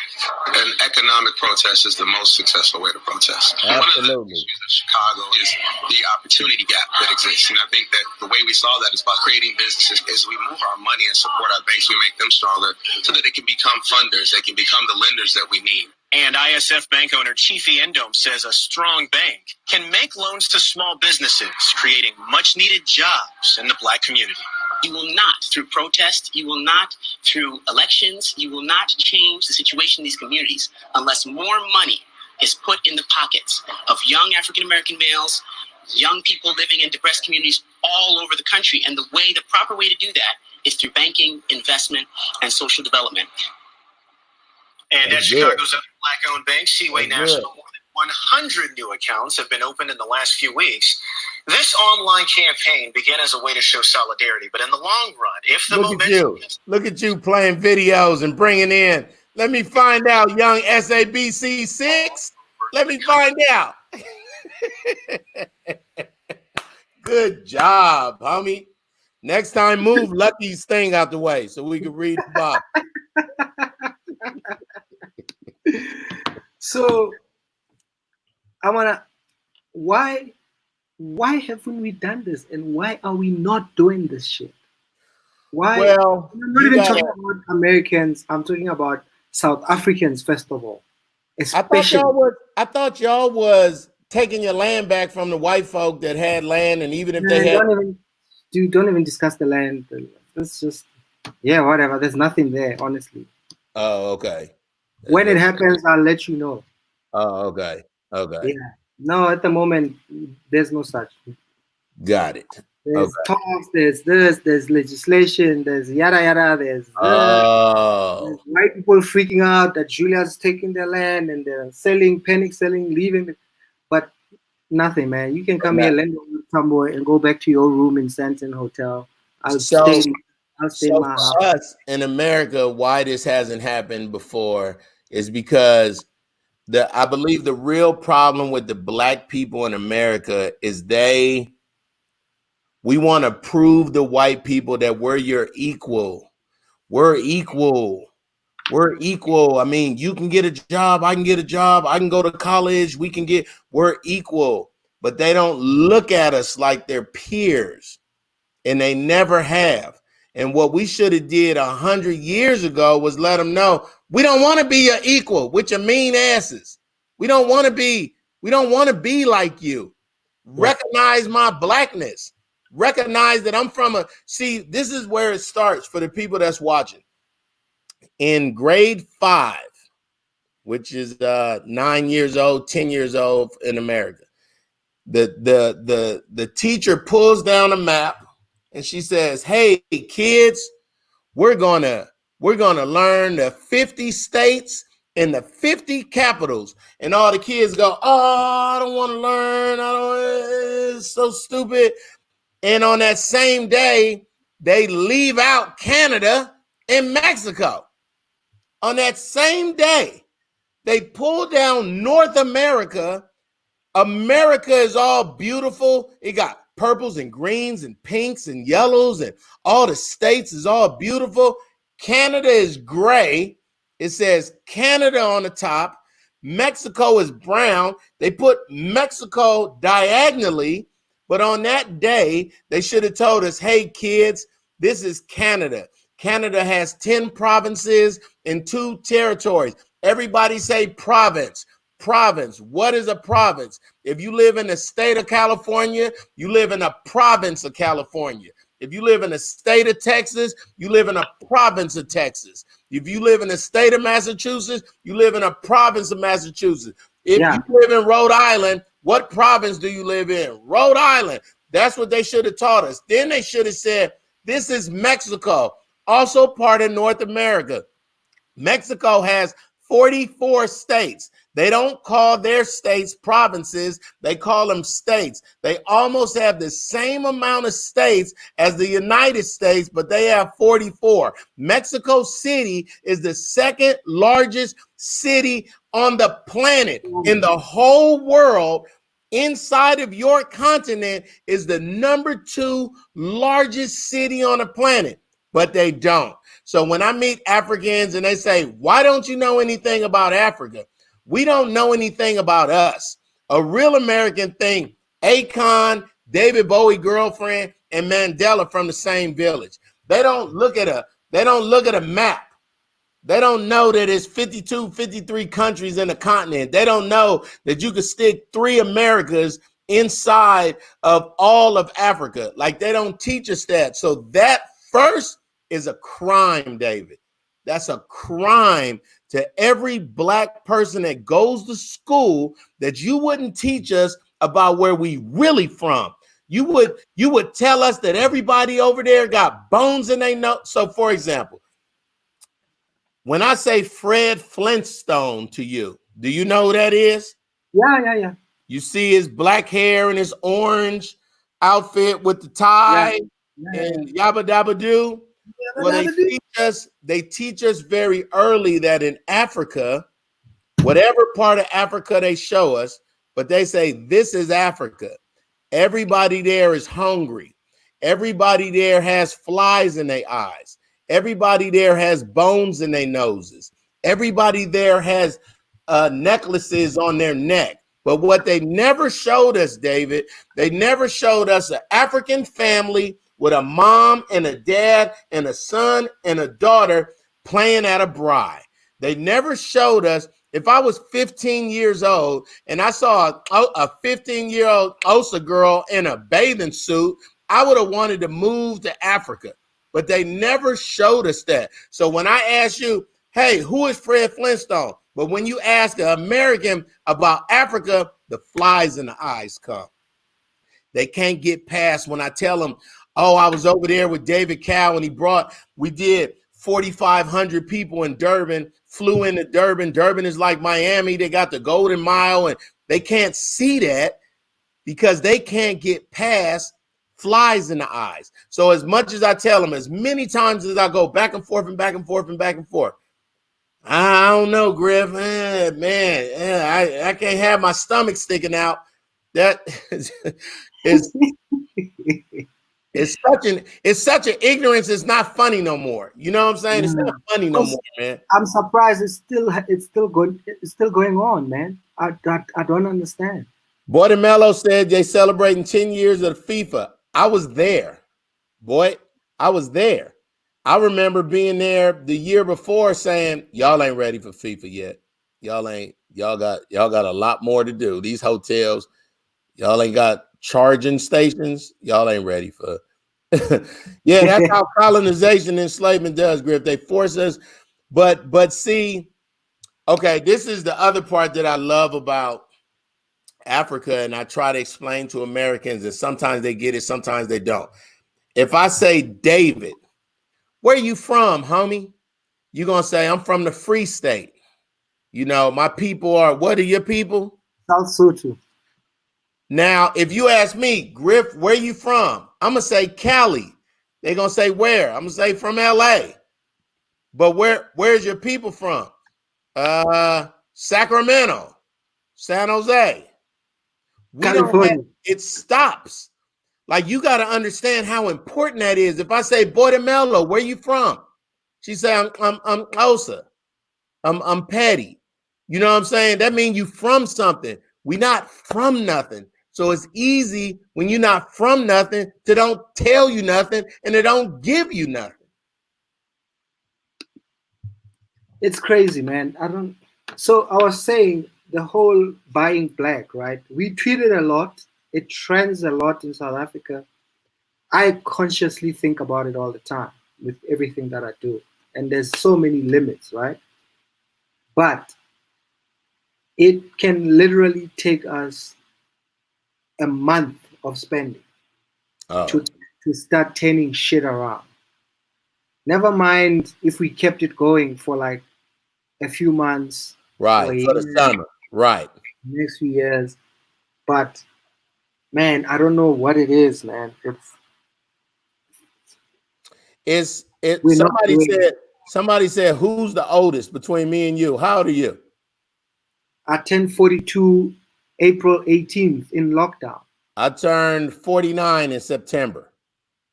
You're kidding me, man. You look like maybe 44. I cut my beard off. I look like a little boy. I try to keep the beard just so I can stay grown a little bit. Have you seen all the memes with old white women and like comparing them to black women the same age? Have you seen those memes? Oh yeah, let me tell you something. You go to South Africa, you see they don't want to know. Whitewash is what Africa's rich blacks driving land. I try to tell everybody, I'm like, hey man, I don't understand the flies in the eyes joke. All my friends got 4-door Maseratis and they live in penthouses and they shoot movies, and every time I go, it's the SAFTAs or the SAMAs or the yeah, them banks is all the way black. Anything starting with a SA. Where they right. SA. SABC. I mean SABC. SABC 2. SABC 3. The Afrikaan SABC. Yeah, I need to come back home, man, because my spirit is better there. And it's a spirit on America right now. And I live in a very white neighborhood. It's probably, you know, it ain't a lot of black people here. It's probably a dozen or two black people that live here. And I appreciate my neighborhood and I pay for it. And but I can tell the radio company, let me broadcast from Africa. That way I can show Americans who listen to this black station what's really going on out here. Let me show them that everybody I know eat at a cafe in the morning, and the food that you can get chicken livers at Nando's, and they're going to be hella good with the peri-peri.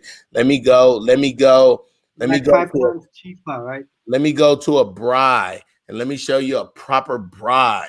And let me go to at the car wash, what they call them, a shitsunyama. Like, let me show you these things. Let me show you how they do comedy outside. You know what I'm saying? Like, they need to see that because that's not happening in America. Let me show you how one man, David Cal, took the whole country on his back and started doing comedy shows, not at little small venues, but at the biggest venues in the country. Like, I always try to tell comedians, they like, man, how can I get to South Africa? I always say, you gotta go. You just gotta go. If you a comedian and you ain't got $1,000 or 17,000 Rand to go back, a round trip ticket, when you get there, you're gonna be cool. I'm gonna introduce you into David, Trevor, Skoomba, Mpo, Nina, Joe Park. Somebody gonna let you work. Like, it's easy to get work. You an American in a different country, they gonna love for you to jump on the mic. You know what I'm saying? But the fear, I don't know, Griff, flies in their eyes. So someone is asking the black banks that we're talking about in America, right? Are we sure? Do we know that they're black owned? Oh yeah, we know they're black owned because ain't nobody using them. But we should have did that. But see, American blacks done got too bougie. So in Atlanta, it's a black grocery chain called Wayfield. But they don't want to go to Wayfield. They want to go to Kroger's, and they want to go to Publix, and they want to go to Walmart. And instead of supporting the black, that's too ghetto of a grocery store, but not knowing the mentality. So it's what you guys said, everybody. I'm reading the comments. We have to change our thinking, but it comes from an early age. For example, if I'm working with Manla and some animators in Africa, and instead of going to Congress and saying, hey, it's a crime that a 5-year-old black person in kindergarten doesn't know about Africa, instead of saying that and letting them say whatever they want to say, let's say it's a crime and say, hey, here's a curriculum. We've created a curriculum with African prime ministers and educators and curriculum writers from all around the diaspora. You know what I'm saying? And then, so then when a kid is 5 and 4, they know that it's other kids that's 5 years old in kindergarten in other countries, wearing uniforms, talking with proper English, talking, you know what I'm saying? They need to see that. So then when they think Africa, they go, oh yeah, I remember the kids, they all dressed like Harry Potter or something, versus they all got flies in their eyes, you know? Yeah. It's We've been on for 2 hours, dog. Man. It's midnight over there, dog. It's just hit midnight, and I think I found Basket, right? Oh, really? I think so. But I'm checking if he's still around, because you know, if I type the name Basket Mouth in my phone, I'm gonna change how many times Basket has changed phone numbers. Oh, I can do it too. Hold on. Go ahead. Do it. I'm gonna just put Basket.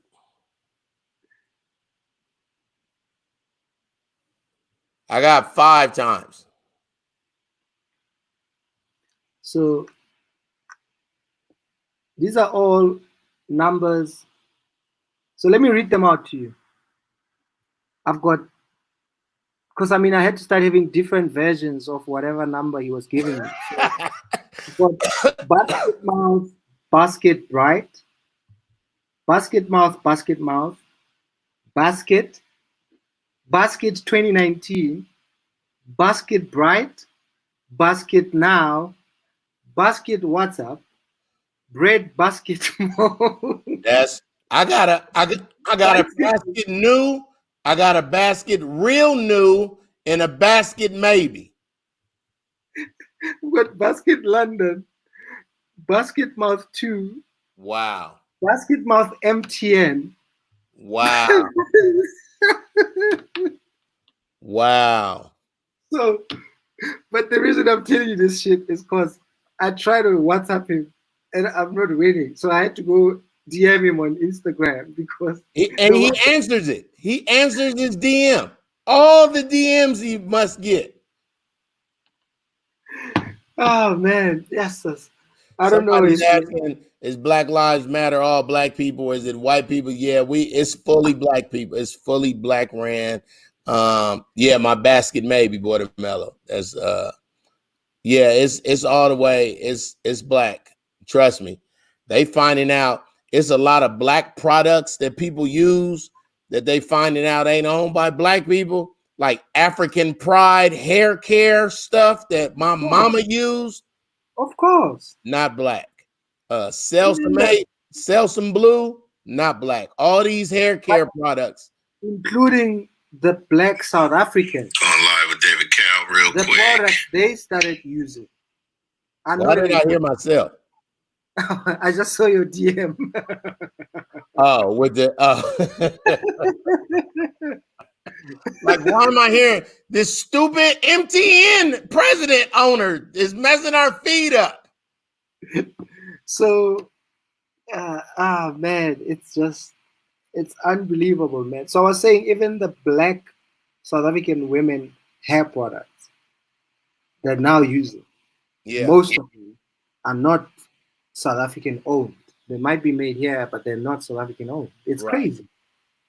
It's nuts, man. It is, and it's the small things, but it's the things we consume every 5 minutes, every hour, every day, every 12 hours that we cannot live without.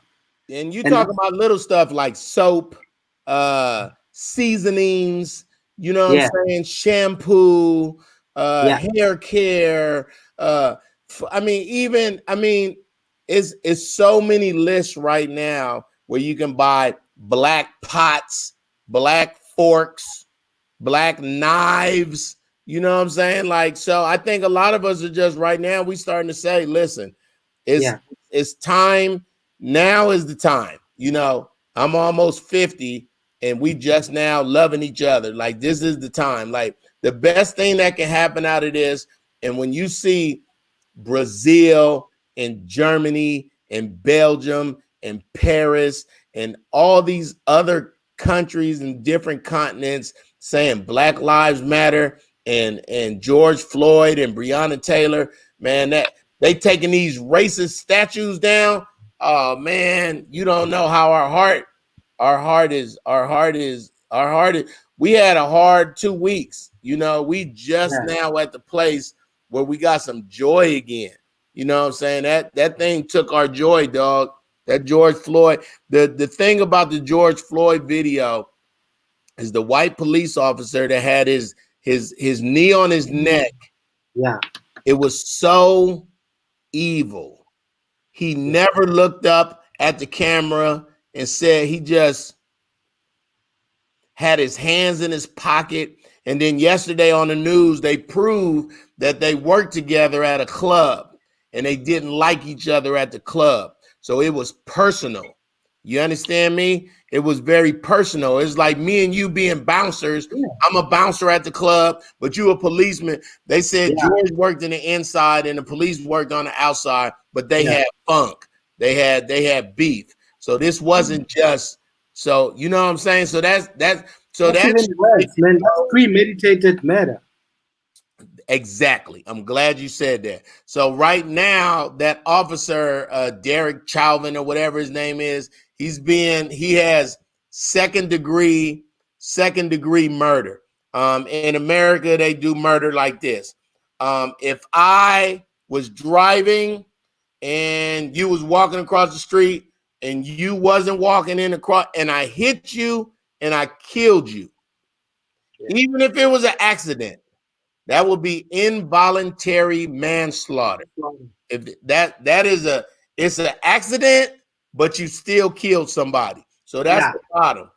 They was trying to give them third degree murder, which was if we was on a stairwell and you said something to me and I said, hey man, and then I fell backwards and you killed me, that's third degree. Second degree is if I know you and I kind of kill you. But what we want him to get is first degree murder. Now, first degree is when you say, let me put on my hat. Let me get my list. I know where David Cal lives. And when I see him and he comes outside, I'm killing his ass. That's premeditated first degree murder. So now that he knows him, we can get that charge to go up again. Damn, Jesus, man. So the whole thing with the video, right, with the image, I've seen some shit on WhatsApp and WhatsApp groups and, you know, murders, kids being punished or hit. Yeah, I'm sick of seeing them. I just told somebody, stop sending me negative images. I can't take them no more. That's where I was going. So at some point I made a decision, some shit I'm never forwarding. And also I don't open whatever stuff. So whenever it is, I got this video when it started out, I never watched it and I still haven't, right? I know what happened in the video. You still ain't watched it? No. It's so, ooh, I almost start crying. Exactly. This is what I'm saying. It's so hard to watch, man, because when that grown man calls for his mama, I want my mama. And then you could see when he died and he peed on himself and you could see the pee. I just did a protest last Thursday and we marched 5 miles and it was probably 75% white people.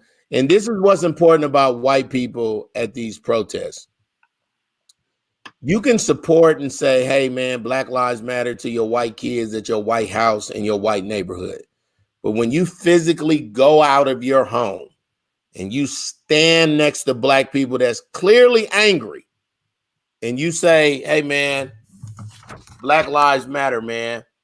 I saw an old dude who's about 71, a white dude. He had a little sign. It probably wasn't this big.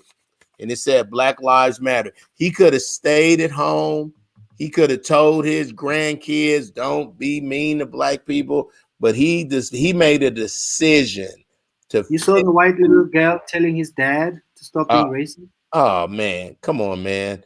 And guess what? That dad is in so much trouble. Whatever he owned, whatever he was the boss of, so it's time right now. Like I don't ever want to say it's I hate white people. Joe Parker was the first African that welcomed me to South Africa, straight up. If it wasn't for Joe Parker, I would have never met you and Trevor and everybody else, Trevor, Noah, everybody. So I don't hate white people. Do I think it's some white people with some old school theology? Absolutely. Do I think it's black people it's horrible black people and it's horrible white folk? But because we're the minority, that's why you can't say all lives matter, because it don't. I mean, it don't. Nothing wrong with other lives, right? Yeah, right now we're not talking about all lives. We're talking about just the black people. Like Skip, if you can't say that, then you the enemy. If you can't say Black Lives Matter and you got to say, well, indigenous lives matter and homosexual lives matter. No, we not. No. Right now, today, you better say Black Lives Matter right now, or it's going to be a problem. And for everybody watching this, man, stop watching these. So what happens for YouTube and Facebook and Instagram and anything online? If you watch one video of a cop beating somebody's ass, it's going to be the next video, going to be another cop, and then the next video. And you could be 16 minutes deep into damn. And you have to fix your spirit. Like you got to fix, like, man, I need to go. Let me go walk outside. Let me go watch a comedy or something. Let me go watch a cartoon. There's the rap song where they rapped from A to Z, all the people that the cops had shot in alphabetical. There was one name for every alphabet. Yeah. And like an entire rap verse. It's bad out here, but it's going to get better. And worst case scenario, I'm going to be in the West Rand, Clearwater Mall. Right up. Your three sons are still in the army, right? Two. One is in the National Guard. One just got out around a year and a half ago. One is in the Air Force. He probably on his 9th year. One did 8 years. One got kicked out the Army. But yeah, we serve, dog. Like my brothers, that stops a lot of the yipping and yapping for me, because I like to ask white people, I'm sorry, did you serve? Was you in the military? Did you serve the country? Oh, you didn't. Yeah, well, my whole family does, and all they can say is thank you for serving. So even though I'm a big black dude and I'm really loud and I got this awesome longevity, they gotta bow down to being a veteran. They have to. Were you the funny guy in the army? Yeah, but everybody funny in the army. But I wanted to be a comedian since I was 3 years old. So the army was just more stomping ground. High school was, I went to 21 different schools growing up because I moved a lot. I lived in a bunch of places. And what I learned by going to all those schools was school was a microcosm of the world. It was very cliquey. So the white kids kicked it with the white kids and the Mexican kids and the black kids and the athletes and the cheerleaders and the girls in the library and the handicapped kids. So what I did growing up is I just hung out with everybody. I hung out with the handicapped kids. I helped them with their homework. I hung out with the cheerleaders. I played football, so I was an athlete. I hung out with the girls in the library. I realized that at every school, it was going to be a bully. It was going to be a popular guy and a popular girl all the time. Most of the time, the popular guy and the popular girl never date because they known each other forever. But the popular girl always liked the popular guy. But with the bully, what I did, every school I went to, I found out who the bully was, and I just befriended the bully. My father was in the Marines, very abusive dude, you know. So when the bully would say, "Hey man," I'd be like, "Listen, your little kid hands won't do nothing to what my dad gonna do to me." And that's every school, you know, because I'm the new kid, people have funk with me, but if talk to the bully. If you don't That's like deep, me, man. you know, you talk to the bully. Is it compulsory to serve in the States? Is it compulsory? I don't know Like, what that means. are you forced to be in the army? Oh, no. That was in the 60s. They were making people go to Vietnam and stuff like that. No, it's absolutely optional. You can In South Africa, right? The old apartheid guys made a lot of the Afrikaans guys and English guys. They were forced. They had to go to the army. That is why always, with all the tension and the racial tension in South Africa, and then all the talk about the land, I can tell you almost every white person is ready or armed or arming themselves or teaching their daughters and kids to arm themselves. I just bought a gun on Sunday. I bought a 45 caliber 10 millimeter. Cost me $600 at Walmart, right? I didn't go to Walmart. I went to a hunting store called Cabela's. So they sell rifles and shotguns, but depending on what state you live in, you could buy a gun at Walmart. I had to do a you gotta let people know Walmart is like ShopRite Checkers or Pick and Pay. Yeah. So depending on, like, so if you're in a state where hunting is big in the South for deer and stuff like that, they'll sell rifles and stuff at the Walmart. Yeah. But you still have to fill out a FBI. Yeah. So even if you go and you say, "Hey, I'm David Cow. Today I want to buy that right there. Do you know how to use it?" "Nope, but I'll learn later. Let me buy one." If you have the money, they're going to take your ID, then they're going to put your name through the system. And then the FBI, in 15 minutes, the FBI going to say yay or nay, or even hold on a second, not today.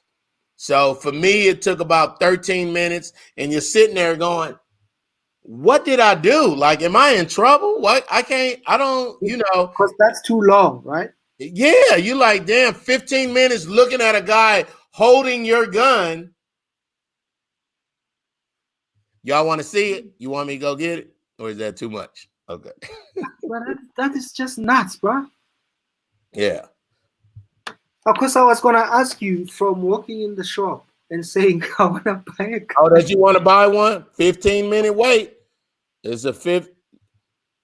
I served in the military. I don't have a criminal background. I paid child support. I'm on time. I'm a good, upstanding citizen. So it was easy for me. In South Africa, it's going to take months. I know, but me and my daughter going to the range. My daughter is 13. It's an indoor range around the corner. One of my stepmoms, she was a Department of Correction officer for 18 years. Her new husband is a 25-year police officer, retired. So I'm going to be with some of the best people who know how to handle, they're going to be able to teach my daughter better than I am to use a weapon. So this is what a South African can think about. Magic going to buy a gun. What's alcohol?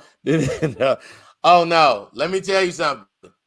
The place you not gonna rob is the place to sell guns. That is, you can't even get away with that on Grand Theft Auto. Yeah, the homie right there, he said he's in Michigan. He just came from the range. So it's just important. I plan on going to the range a couple times a month just to stay. I haven't probably been in 10 years. So, but it'll all come back to me. I was taking the gun apart the other day to clean it. And I was like, I had to go on YouTube. I couldn't remember. And it was something simple. So, it's just familiarity. That's all.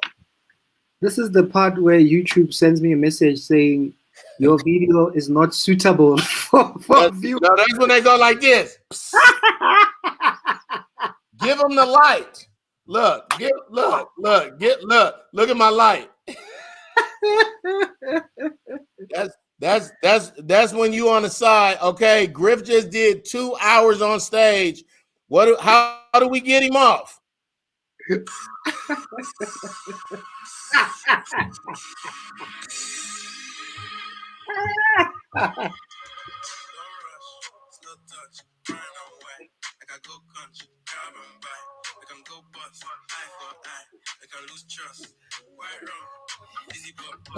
Hold on, you want it to? Hold on, let me give it to you.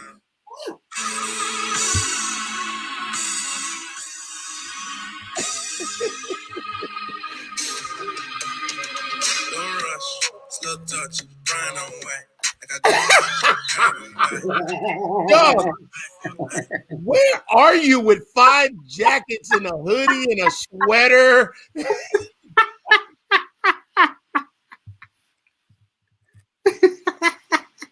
Oh, they asking me what my Twitter is 2 trillion, the number 2, the word trillion. Put my Twitter up there, put my everything. Everything is at 2 trillion.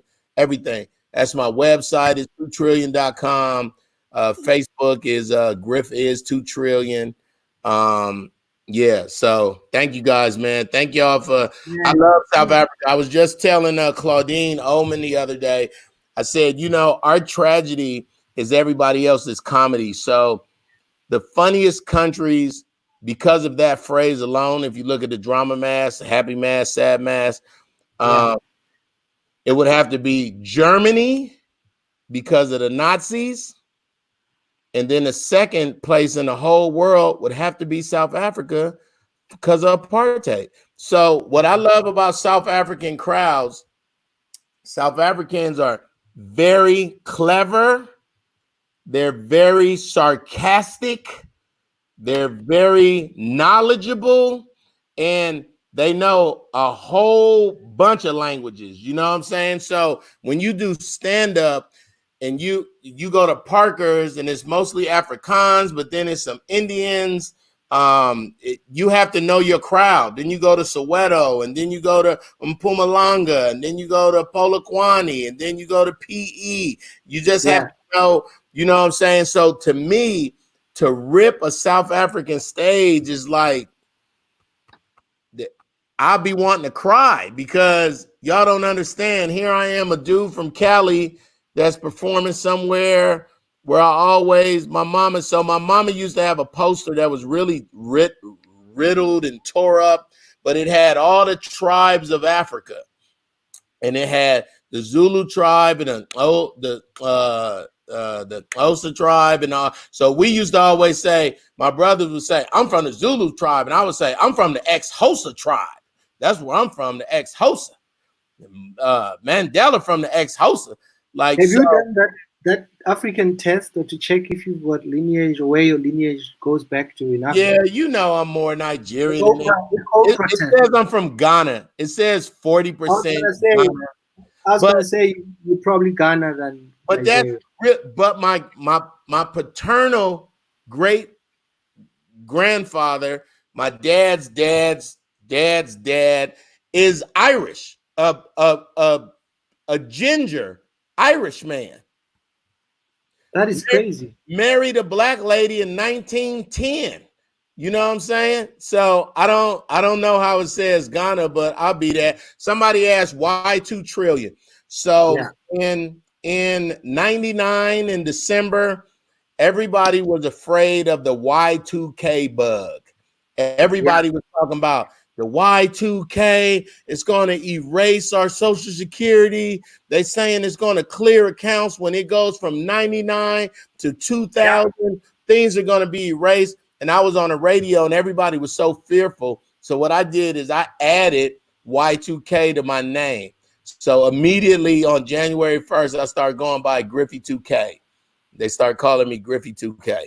Or they call, like, anybody that called me Griffy 2K know me in Atlanta since 2000. My brother still called me 2K, you know what I'm saying? But then I got back on the radio in 07 and Beyonce had upgraded herself. And I was like, I want to upgrade I don't want to be 2K no more. I want to be 2 trillion. Like, and that's and it's dumb, but I've been with it forever. So here's this crazy shit, right? Y2K. So I started doing stand-up in 1998. Okay.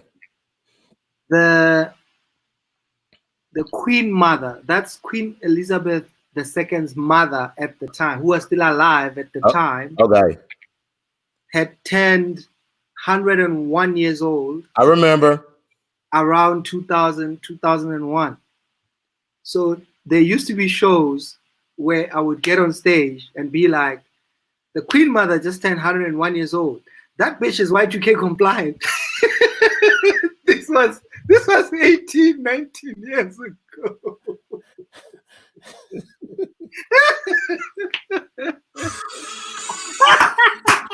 I gotta go. I'm not playing with you all day, man. I gotta go. Hold on, let me do it for you. Let me do it for you.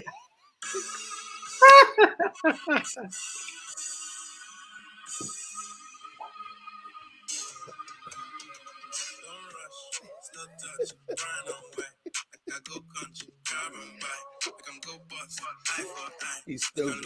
He's stupid. I'm gone. I'm gone. I'm gone. I don't want to play with you. I don't want to play with you no more, dog. Thank you, South Africa. You've been a wonderful crowd. Enjoy the meal.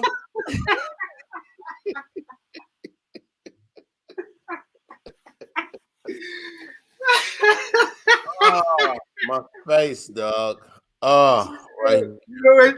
YouTube is gonna ask me, is the language okay? I'm gonna tick yes. Is there nudity? No. Yeah. Hey, you guys. Thank y'all for everything. I'm 2 trillion on everything. Just follow me. I'm blessed to be South African, man. Here, look. I'm real South African. Look at this. This is, let me see. Can you see? That's Ponty. Who's that? That's Ponty. Wow. That's Joburg, bro. That's Joburg for real. Nelson, look, that's the Nelson Mandela Towers. I got the towers right here. That's crazy, man. I'm South You're African. more South African than most of us watching this show. Nothing but love for y'all, man. Nothing but love for y'all. How do you say, hold on, let me try to say that name. Becky Mzekandaba? Yeah. Becky Mzekandaba. What does it mean, Becky Mzekanda? What does Mzekandaba mean? Mzekandaba. They told me my South African name should be Spusiso, which is blessed. Yeah. I think you need to either, when you get the ceremony done, get one or get a name or whatever, and then maybe for your daughter, because she's still young. Whatever going forward, maybe her kids, maybe, you know. Yeah. So let me tell you where some of the controversy with me and Trevor Noah started. Right? Hold on. With what's that? Controversy. Is that a big word? You just said controversy. Controversy? Oh, I said controversy. Aluminium. Aluminium. So if you followed the first roast we did in South Africa, where one of the people would say, when am I gonna be on the Jay Leno show or whatever, right? Yeah. And then when I was on the podium, I said I don't have to be on the Jay Leno show because my jokes have been there already. So let me tell you where that came from, right? And this is not no, man. Okay. All right. David. No, so let me tell you where that came from. So, I mean, I've been going to the States since I went to Montreal in 2000 or something. You know, as a first African Black comedian to go to Montreal just for laughs. Nice. And so I'd been to New York. I went to New York. I opened for Pierre Edwards around that time. My homie. I started comedy with him from DC. Yeah. Yeah, I performed with Pierre at Caroline's like literally 16 years ago. Oh, wow. And Greer Barnes. I met Dave Chappelle during the Chappelle show when he was on tour. Gray Barnes used to open for Chappelle, right? Absolutely. Gray was the first comedian and Dwayne Perkins that I brought to South Africa, by the way. 4 years before I started doing Blacks Only, I did a show called Comedy Blackout for 4 years. Oh, wow. Willie, the puppet guy. Willie, and they from DC. I started with all them. Drew Frazier. Drew, New York. Drew is really from Boston. I've stayed at Drew's place in Me too. Walk. So you know Cool Bubba Ice and Rob Stapleton and Talent, Capone. Yeah. So those days when I used to go, I've been going to the States, right? So this is where I came up with this joke, because this is what happens to me, right?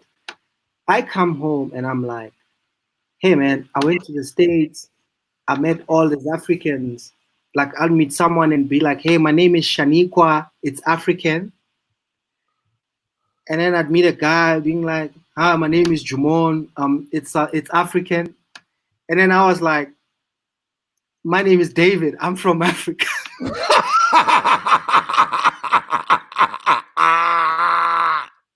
Yes. Yes. So the reason my comment with the roast and my jokes being on the Leno show. So Trevor did the same thing. Oh, okay. Hi, I'm Trevor. I'm from Africa. Got it. That's where one of the whatever stories about you took my material or you stole my joke. That's one of the why it started, but particularly because this was on the roast and it was on TV. So yeah, it wasn't like I was saying it behind his back, you know. It was one of those welcome the next comedian. Eat a whole bunch of them in his face when I was there. Something that I'm reading everybody. One thing that I love about South Africa, man, is the Ubuntu. That's what I learned when I was first there, the unity to help every brother. And that's what America need right now, man, some Ubuntu. Like we need it. So just pray for our country. Keep us in your prayers. David, when you do this African tour, man, let me I want to be on it. I want to be.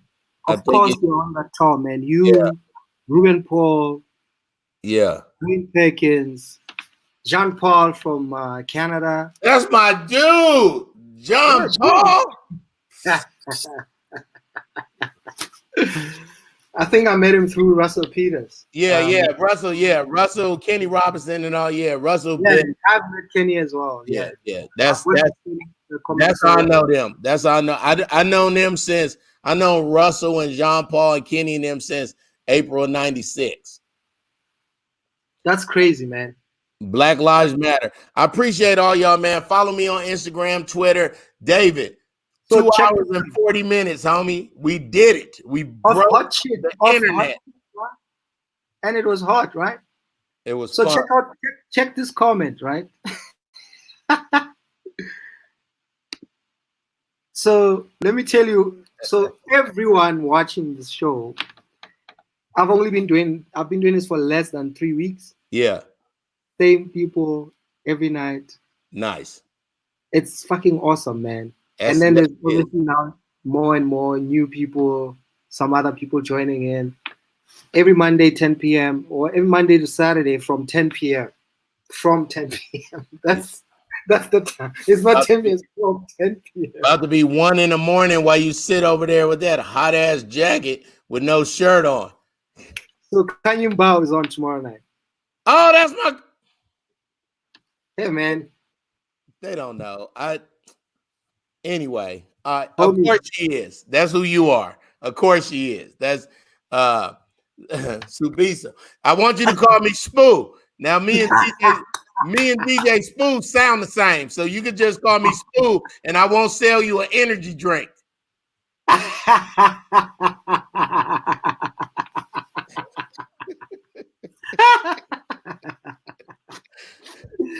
Yeah, guys, thank you so much. Thanks for coming. Thanks for staying.